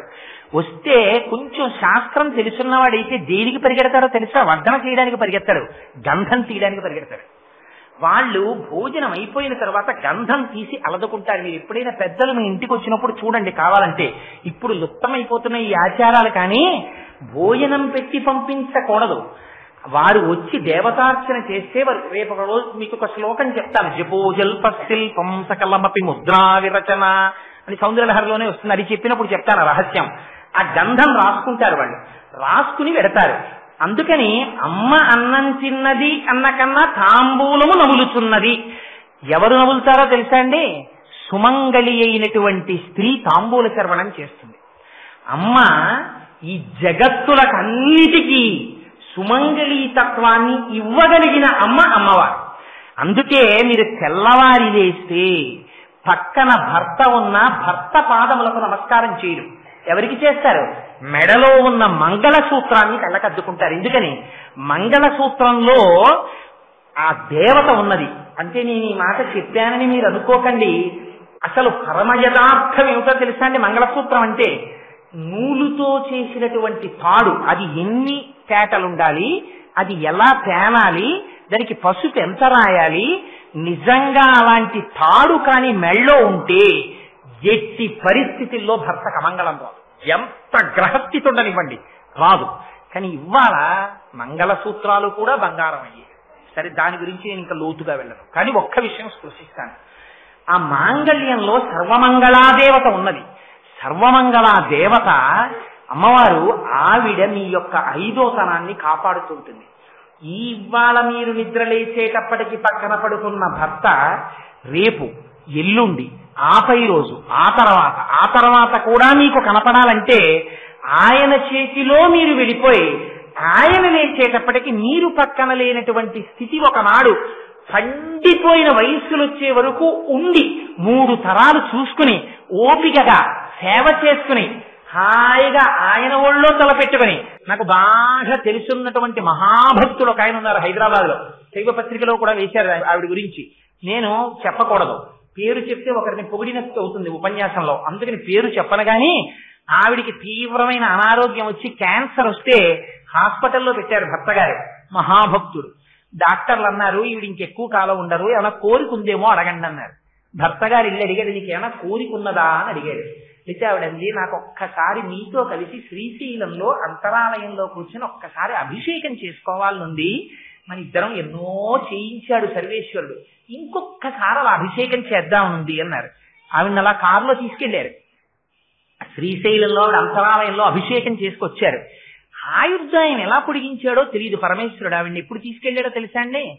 మహాశివరాత్రి నాడు ఉపవాసం ఉండి మధ్యాహ్నం వరకు శివలింగానికి అభిషేకాలు చేసుకుని సాయంకాలం మహాశివరాత్రిని వాళ్ళ ఇంట్లో కొడుకులు, కోడళ్ళు అందరూ భక్తులు ఉపవాసం ఉండి సాయంకాలం అందరూ కలిసి అసుర సంధ్య వేదలో ఆరాధన అయిపోయిన తర్వాత అయ్యవారి తీర్థం నోట్లో పుచ్చుకున్న తర్వాత భర్త గారు పంచ ఇంకా చొక్కా కూడా వేసుకోలేదు, ఉత్తరీయంతో లోపలికి వెళ్ళిపోతుంటే ఆవిడ పిలిచామండి, ఏదోదో ఉంది, ఒక్కసారి నా పక్కన కూర్చోండి అన్నారు. కూర్చుంది. తల తీసుకెళ్లి ఆయన ఒళ్ళో పెట్టుకుని ఆయన వంకే చూస్తూ పరమ ప్రకాశవంతంగా ఉపవాసంతో అసుర సంఖ్య వేళలో మహాశివరాత్రి నాడు శరీరం విడిచిపెట్టేసి పువ్వుగా వెళ్ళిపోవడం అంటే అది కాదు, వెళ్ళిపోక తప్పదు. కానీ అలా వెళ్ళిపోగలిగినటువంటి అదృష్టాన్ని పొందింది. అందుచేత మహాపతివ్రత తత్వాన్ని చూపించడం, 2 భర్త పక్కన ఉన్నటువంటి భర్తకి ఆయుర్దాయాన్ని ఇవ్వగలిగినటువంటిది ఆ సర్వమంగళాదేవత. అందుకే పెళ్లి చేసుకునే ముందు గౌరీ తపస్సు చేయిస్తారు పెళ్లి కూతురు చేత. ఆవిడ అనుగ్రహం ఉంటే నిలబడుతుంది మంగళసూత్రం. అందుకని ఆ గౌరీ తపస్సు చేస్తారు. అస్తమానం ఆ మంగళసూత్రాన్ని కళ్ళకద్దుకుంటారు. అమ్మవారి దగ్గరికి వెళ్ళిన మొన్న తిరుమల మేము కొంతమందిని కలిసి వెళ్ళాం. అక్కడ పుండరీకవల్లి అమ్మవారి మాంగళ్య దర్శనం వెనకాతల ఉండే రహస్యాన్ని చెప్పి ఆ రోజున అడిగితే ఆ మంగళసూత్రాన్ని మనందరికీ చూపించారు కదమ్మా, అమ్మవారి మంగళసూత్రాన్ని, అందులో ఉన్నటువంటి వైశిష్ట్యాన్ని కూడా చెప్పారు. అందుకని ఆ మంగళసూత్రం అంత గొప్పది. అందుకని తను సువాసిని, సర్వమంగళ, ఇతరులకి సువాసినీయత్వం ఇవ్వగలిగినది, తాను మహాపతివ్రత, పాతివ్రత్యమున్న తల్లి కనుక భోళాశంకరుడు బయటికి వెళ్ళిపోతాడు. ఆయన మీరు శంకరుణ్ణి భరించడం చాలా కష్టం తెలుసా అండి. ఇప్పుడు చాలా స్ట్రిక్ట్ ప్రిన్సిపల్స్ ఉన్నవాడిని పట్టుకోవడం చాలా తేలిక. చాలా భక్తుడైన వాడితోనే ఇబ్బంది అంతా వస్తుంది. ఎందుకంటే వారికి ఏం అరమరికలు ఉండవు, ఏమీ అనరు వారు. అవలేదా వంట, ఏం బెంగ పెట్టుకో, నువ్వు హాయిగా వంట చేసుకుని నైవేద్యం పెట్టుకో, ఏం పర్వాలేదు, నాకేం తినకపోతే కొద్దిగా పాలు ఇచ్చాలని వెళ్ళిపోతాడు. రాత్రి ఎప్పుడో వస్తాడు మొహం ఇండిపోయి. ఎందుకంటే అక్కడ తినడు, ఇంట్లో పెట్టలేదని కోపపడ్డం. అలా ఈయన భిక్షాపాత్ర పట్టుకుని పక్కింటికి వెళ్ళిపోతాడు ఇంట్లో వంట అవ్వకపోతే. అందుకని ఆవిడ అన్నపూర్ణ అయ్యి ఇంటి నిండా ఎప్పుడు సిద్ధంగా ఉండాలి. ఎప్పుడు తింటాడో తెలియదు, ఎప్పుడు తినడో తెలియదు. ఎందుకని ఆయన నిర్గుణుడు, పరబ్రహ్మం రమించిపోతుంటాడు. ఎప్పుడో బయటకు వస్తాడు, ఓసారి గుర్తొస్తుంది, భావం ఇంట్లో చూస్తాడు, రెడీగా ఉండాలి, లేకపోతే ఈవిడ మీదకి వస్తుంది. అదేమిటి అన్నపూర్ణమ్మ గారు ఆయన భిక్షాపాత్రకు తిరుగుతున్నాడంటారు. చూడండి, ఇది పాతివ్రత్యం అంటే. కంటికి రెప్ప కాసుకున్నట్టు కాసుకుంటుంది. 4 అయింది, ఆయనకి కాఫీ ఇచ్చేయాలి, ఇచ్చేస్తుంది. 8 అయింది, ఇచ్చేస్తుంది. ఏ సమయానికి ఆయనకి ఏది పెట్టాలో ఇదండి మనస్సు తెలుసుకోవడం అంటే. అందుకని స్వాధీన వల్లభ, భర్తని తన దగ్గర పెట్టుకుంది. ఏమిటి చంపేస్తుందండి ఆవిడ తెలిస్తే, చెప్పకండే అంటేనా స్వాధీన వల్లభ. ఆయన మనసెరిగి ప్రవర్తిస్తుంది కాబట్టి ఆవిడ్ని అతిక్రమించలేడు ఆయన. అందుకని ఎప్పుడు ఇద్దరు కలిసి ఉంటారు. ఇది పాతివ్రత్యం. అందుకని ఆవిడ తాంబూలం వేసుకుందని మాత్రమే చెప్తారు. అందుకని ఆ తాంబూలం తింటుంటేగా వీళ్ళకి ఆశ్చర్యం వేసింది. ఎందుకు ఆశ్చర్యం అంటే, పిల్లలు కదా ముగ్గురు వచ్చి అమ్మ సింహాసనం చుట్టూ మోకాళ్ళ మీద కూర్చుని అమ్మ నోటి వంక అలా చూస్తున్నారు. అమ్మ గెలిచేశామమ్మా అని ఇలా నోరు వంక చూస్తున్నారు. ఎందుకు చూద్దాం, ఎర్రటి నోరుట తాంబూలం వేసుకుంది కదా, అందులో చంద్రబింబము యొక్క ముక్కలా అన్నట్టుగా తెల్లటివి కనపడుతున్నాయిట. ఏమిట్రా తెల్లగా ఉన్నాయి, ఎర్రటి నోరు అని చూస్తున్నారట. ఏమిటా తెల్లటివి? శిశివిశిద కర్పూర కలాహ. అమ్మవారికి పెట్టేటటువంటి తాంబూలంలో పచ్చకర్పూరం పెడతారు.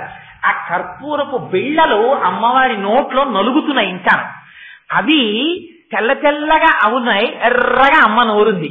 ఎందుకలా చెప్పడం అంటే, ఇంకా నవిలీనవలనటువంటి తాంబూలంతో కూడుకుని ఎర్రనెక్కనటువంటి నోటితో కూడుకున్న అమ్మ అనురాగమూర్తి, పరమశివుడి పట్ల పరమ పాతివ్రత్యం కలిగినటువంటి త్రిలోక జనని అయిన అమ్మవారి దర్శనాన్ని మీకు ఆ నోటి ద్వారా శంకరుడు సింహాసనంలో కూర్చుని ఉండగా చేయించాలి. పక్కన పిల్లల్లా విష్ణువు, సుబ్రహ్మణ్యుడు, ఆ తర్వాత ఇంద్రుడు కూర్చుని ఉండాలి. ఇలాంటి దర్శనం చేశారా జన్మధన్యమైపోయినట్టు. అలా చేయించడానికి ఒక సన్నివేశాన్ని క్రియేట్ చేశారు. చేసి వీళ్ళు అలా చూస్తున్నారట. చూస్తుంటే నిజమే, అమ్మ తాంబూలం వేసుకున్నప్పుడు పిల్లలు మొట్టమొదటిసారి చూసినప్పుడు వీడిని ఎత్తుకున్నప్పుడు లేకపోతే ఎక్కడికో తీసుకెళ్తుంది విందుకి, అక్కడ తాంబూలం వేసుకుంటుంది. వాడు అప్పటి వరకు తాంబూలం అంటే ఏమిటో చూడలేదు. అమ్మ తాంబూలం నవ్వుతుంటే అమ్మ నోరు ఎర్రగా అయిపోతుంటుంది. వాడు అదే పనిగా చూస్తుంటాడు. అమ్మ నోట్లోంచి సువాసన వస్తుంటుంది. అమ్మ పైగా తాంబూలం వేసుకుని నవ్వులుతుంటే అన్ని దిక్కులు సువాసనలతో నిండిపోతాయి. అటువంటి తాంబూలం అది. అందుకని వీళ్ళుట అమ్మ నోటి వంక చూస్తుంటే అమ్మ పిల్లాడి అమాయకత్వం కనిపెట్టేస్తుంది. కనిపెట్టి పిల్లలకి తాంబూలం ఇవ్వకూడదు. స్నాతకం అయ్యేంత వరకు వాడు తాంబూలం వేసుకోకూడదు. మొదటి తాంబూలం వివాహం అయిపోయిన తర్వాత భార్య చేత్తో ఇచ్చిన తాంబూలమే మొదటి తాంబూలం. అప్పటి వరకు తాంబూలం వేసుకోకూడదు. ఆ లెక్కన మనం ఎవరం ఉండవచ్చు. అందుకని అలా వేసుకోకుండా ఉండాలి. కాబట్టి అమ్మ ఏం చేస్తుందంటే తాంబూలం ఇవ్వదు పిల్లలకి. ఎర్రగా నోరు, అమ్మ ఏంటమ్మా నోరేంటమ్మా అని ఎర్రగా ఉందమ్మా, ఏం తింటున్నావమ్మా అని తినేస్తాడు. తండ్రి తింటుంటాడు తాంబూలం వేసుకుని ఇలా చేతులు వెనక్కి కట్టుకుని వచ్చిన వాళ్ళతో మాట్లాడుతుంటాడు. ఆయన వెళ్ళి నాన్నగారండి ప్యాంట్ లాగేసి ఏం తింటారంటే చాలా రా అంటారు తండ్రి. ఆయన చెప్పడం. అమ్మ వాత్సల్యం వేరు. అందుకని అమ్మ దగ్గరికి వెళ్ళి ఆవిడ ఎవరితోనో మాట్లాడుతున్నా, అమ్మ చీరట్టుకుని లాగేసి ప్యాంట్ లాగేసినా ఊడిపోదు, అమ్మ చీర కుర్చీలు లాగేస్తే ఇబ్బంది. అయినా పాపం ఆ పిచ్చమ్మ కుర్చీలు ఇలా పట్టుకు ఉండు నాన్న అంటుంది. కానీ లాగి లెప్పగా కొడుతుందా? కొట్టదమ్మ. ఆ కుర్చీళ్ళు పట్టుకొని ఉండు నాన్న ఆఖరికి విసిగెత్తిపోయి ఏమిట్రా నీ గోళ అంటుంది. అమ్మ నీ నోరు ఎందుకమ్మా అంటే ఎర్రగా ఉంది, ఏం తింటున్నావు అమ్మా అంటాడు. తాంబూలం అని నాకు పెట్టంటాడు. ఇప్పటికి తాంబూలం ఇవ్వకూడదు. అందుకని అమ్మ ఏం చేస్తుందంటే నీ నోరు ఎర్రపడుతుంది, మింగికే కాసేపు సపరించు అని తను నవ్వుతున్నటువంటి తాంబూలాన్ని తీసి పిల్లల నోట్లో పెడుతుంది. ఇది వాత్సల్యానికి పరాకాష్ట పిల్లల జీవితంలో. పెడితే వాడు ఏం చేస్తాడు, వాడికి కొత్త రుచి.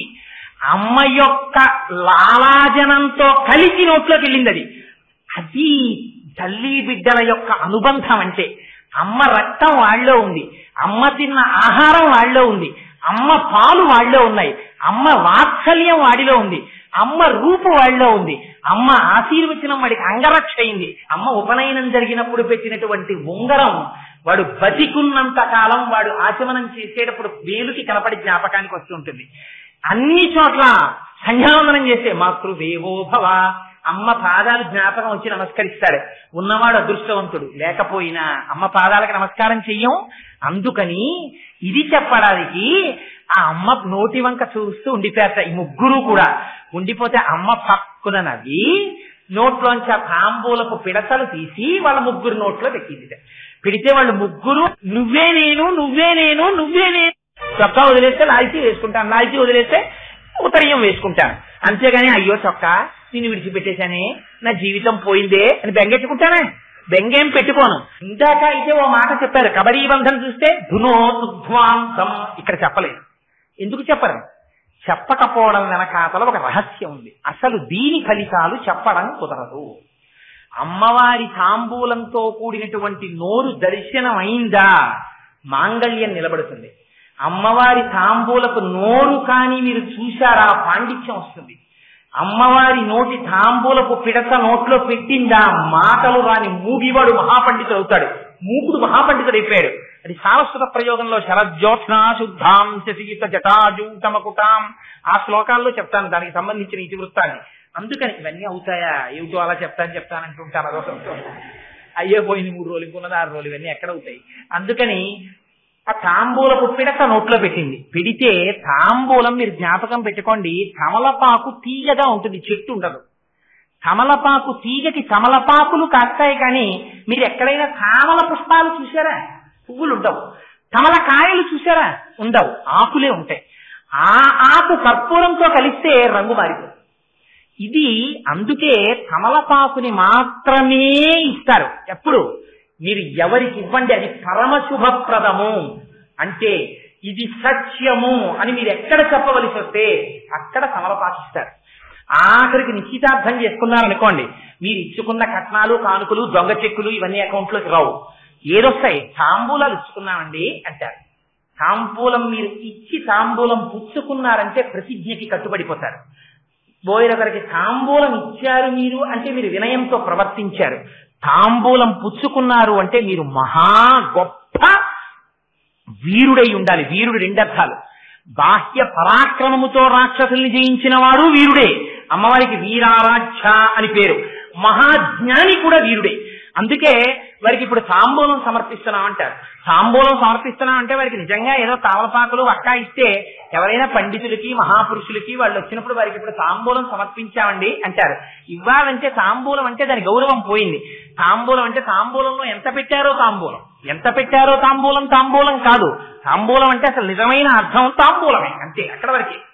అది ఇస్తే అది పుచ్చుకోవడం గొప్ప సన్మానం. వారు చెప్పినటువంటిది మమ్మల్ని ఉద్ధరించింది అని మీరు అంగీకరించిన రోజున మీరు ఇచ్చినటువంటి బహుమానము మీద తమలపాకులు పెట్టి వక్కలు పెట్టి ఏకమ్నహ, 1 పెట్టకూడదు, 2 పళ్ళు పెట్టి 2 కన్నా ఎక్కువ పెట్టి తాంబూలం ఇస్తారు.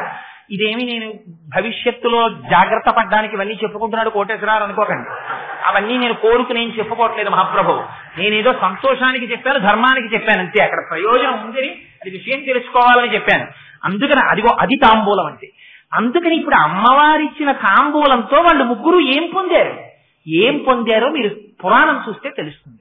ఎంత రాక్షస సంహారం చేశారో, ఎన్ని భగవద్గీతలు చెప్పారో, ఎన్ని ఉపనిషత్తులు చెప్పారో, ఎంతమందిని కాపాడారో, ఎంత రాళ్లవాన పడుతుంటే గొడుగుగా కొండనికి ఒక ఆయన రక్షించాడో, ఒక ఆయన దేవతలందరినీ పాలిస్తున్నాడో, ఒక ఆయన దేవసైన్యానికి అంతటికి అధ్యక్షుడై సాక్షాత్తు సుబ్రహ్మణ్యుడై ఎంత జ్ఞానం ఇస్తున్నాడో, ఎంతమందికి వంశం ఇస్తున్నాడో, ఎంతమందికి సంతానం ఇస్తున్నాడో, ఎన్ని ఫలితాలు మీకు చెప్పడం కుదురుతుంది?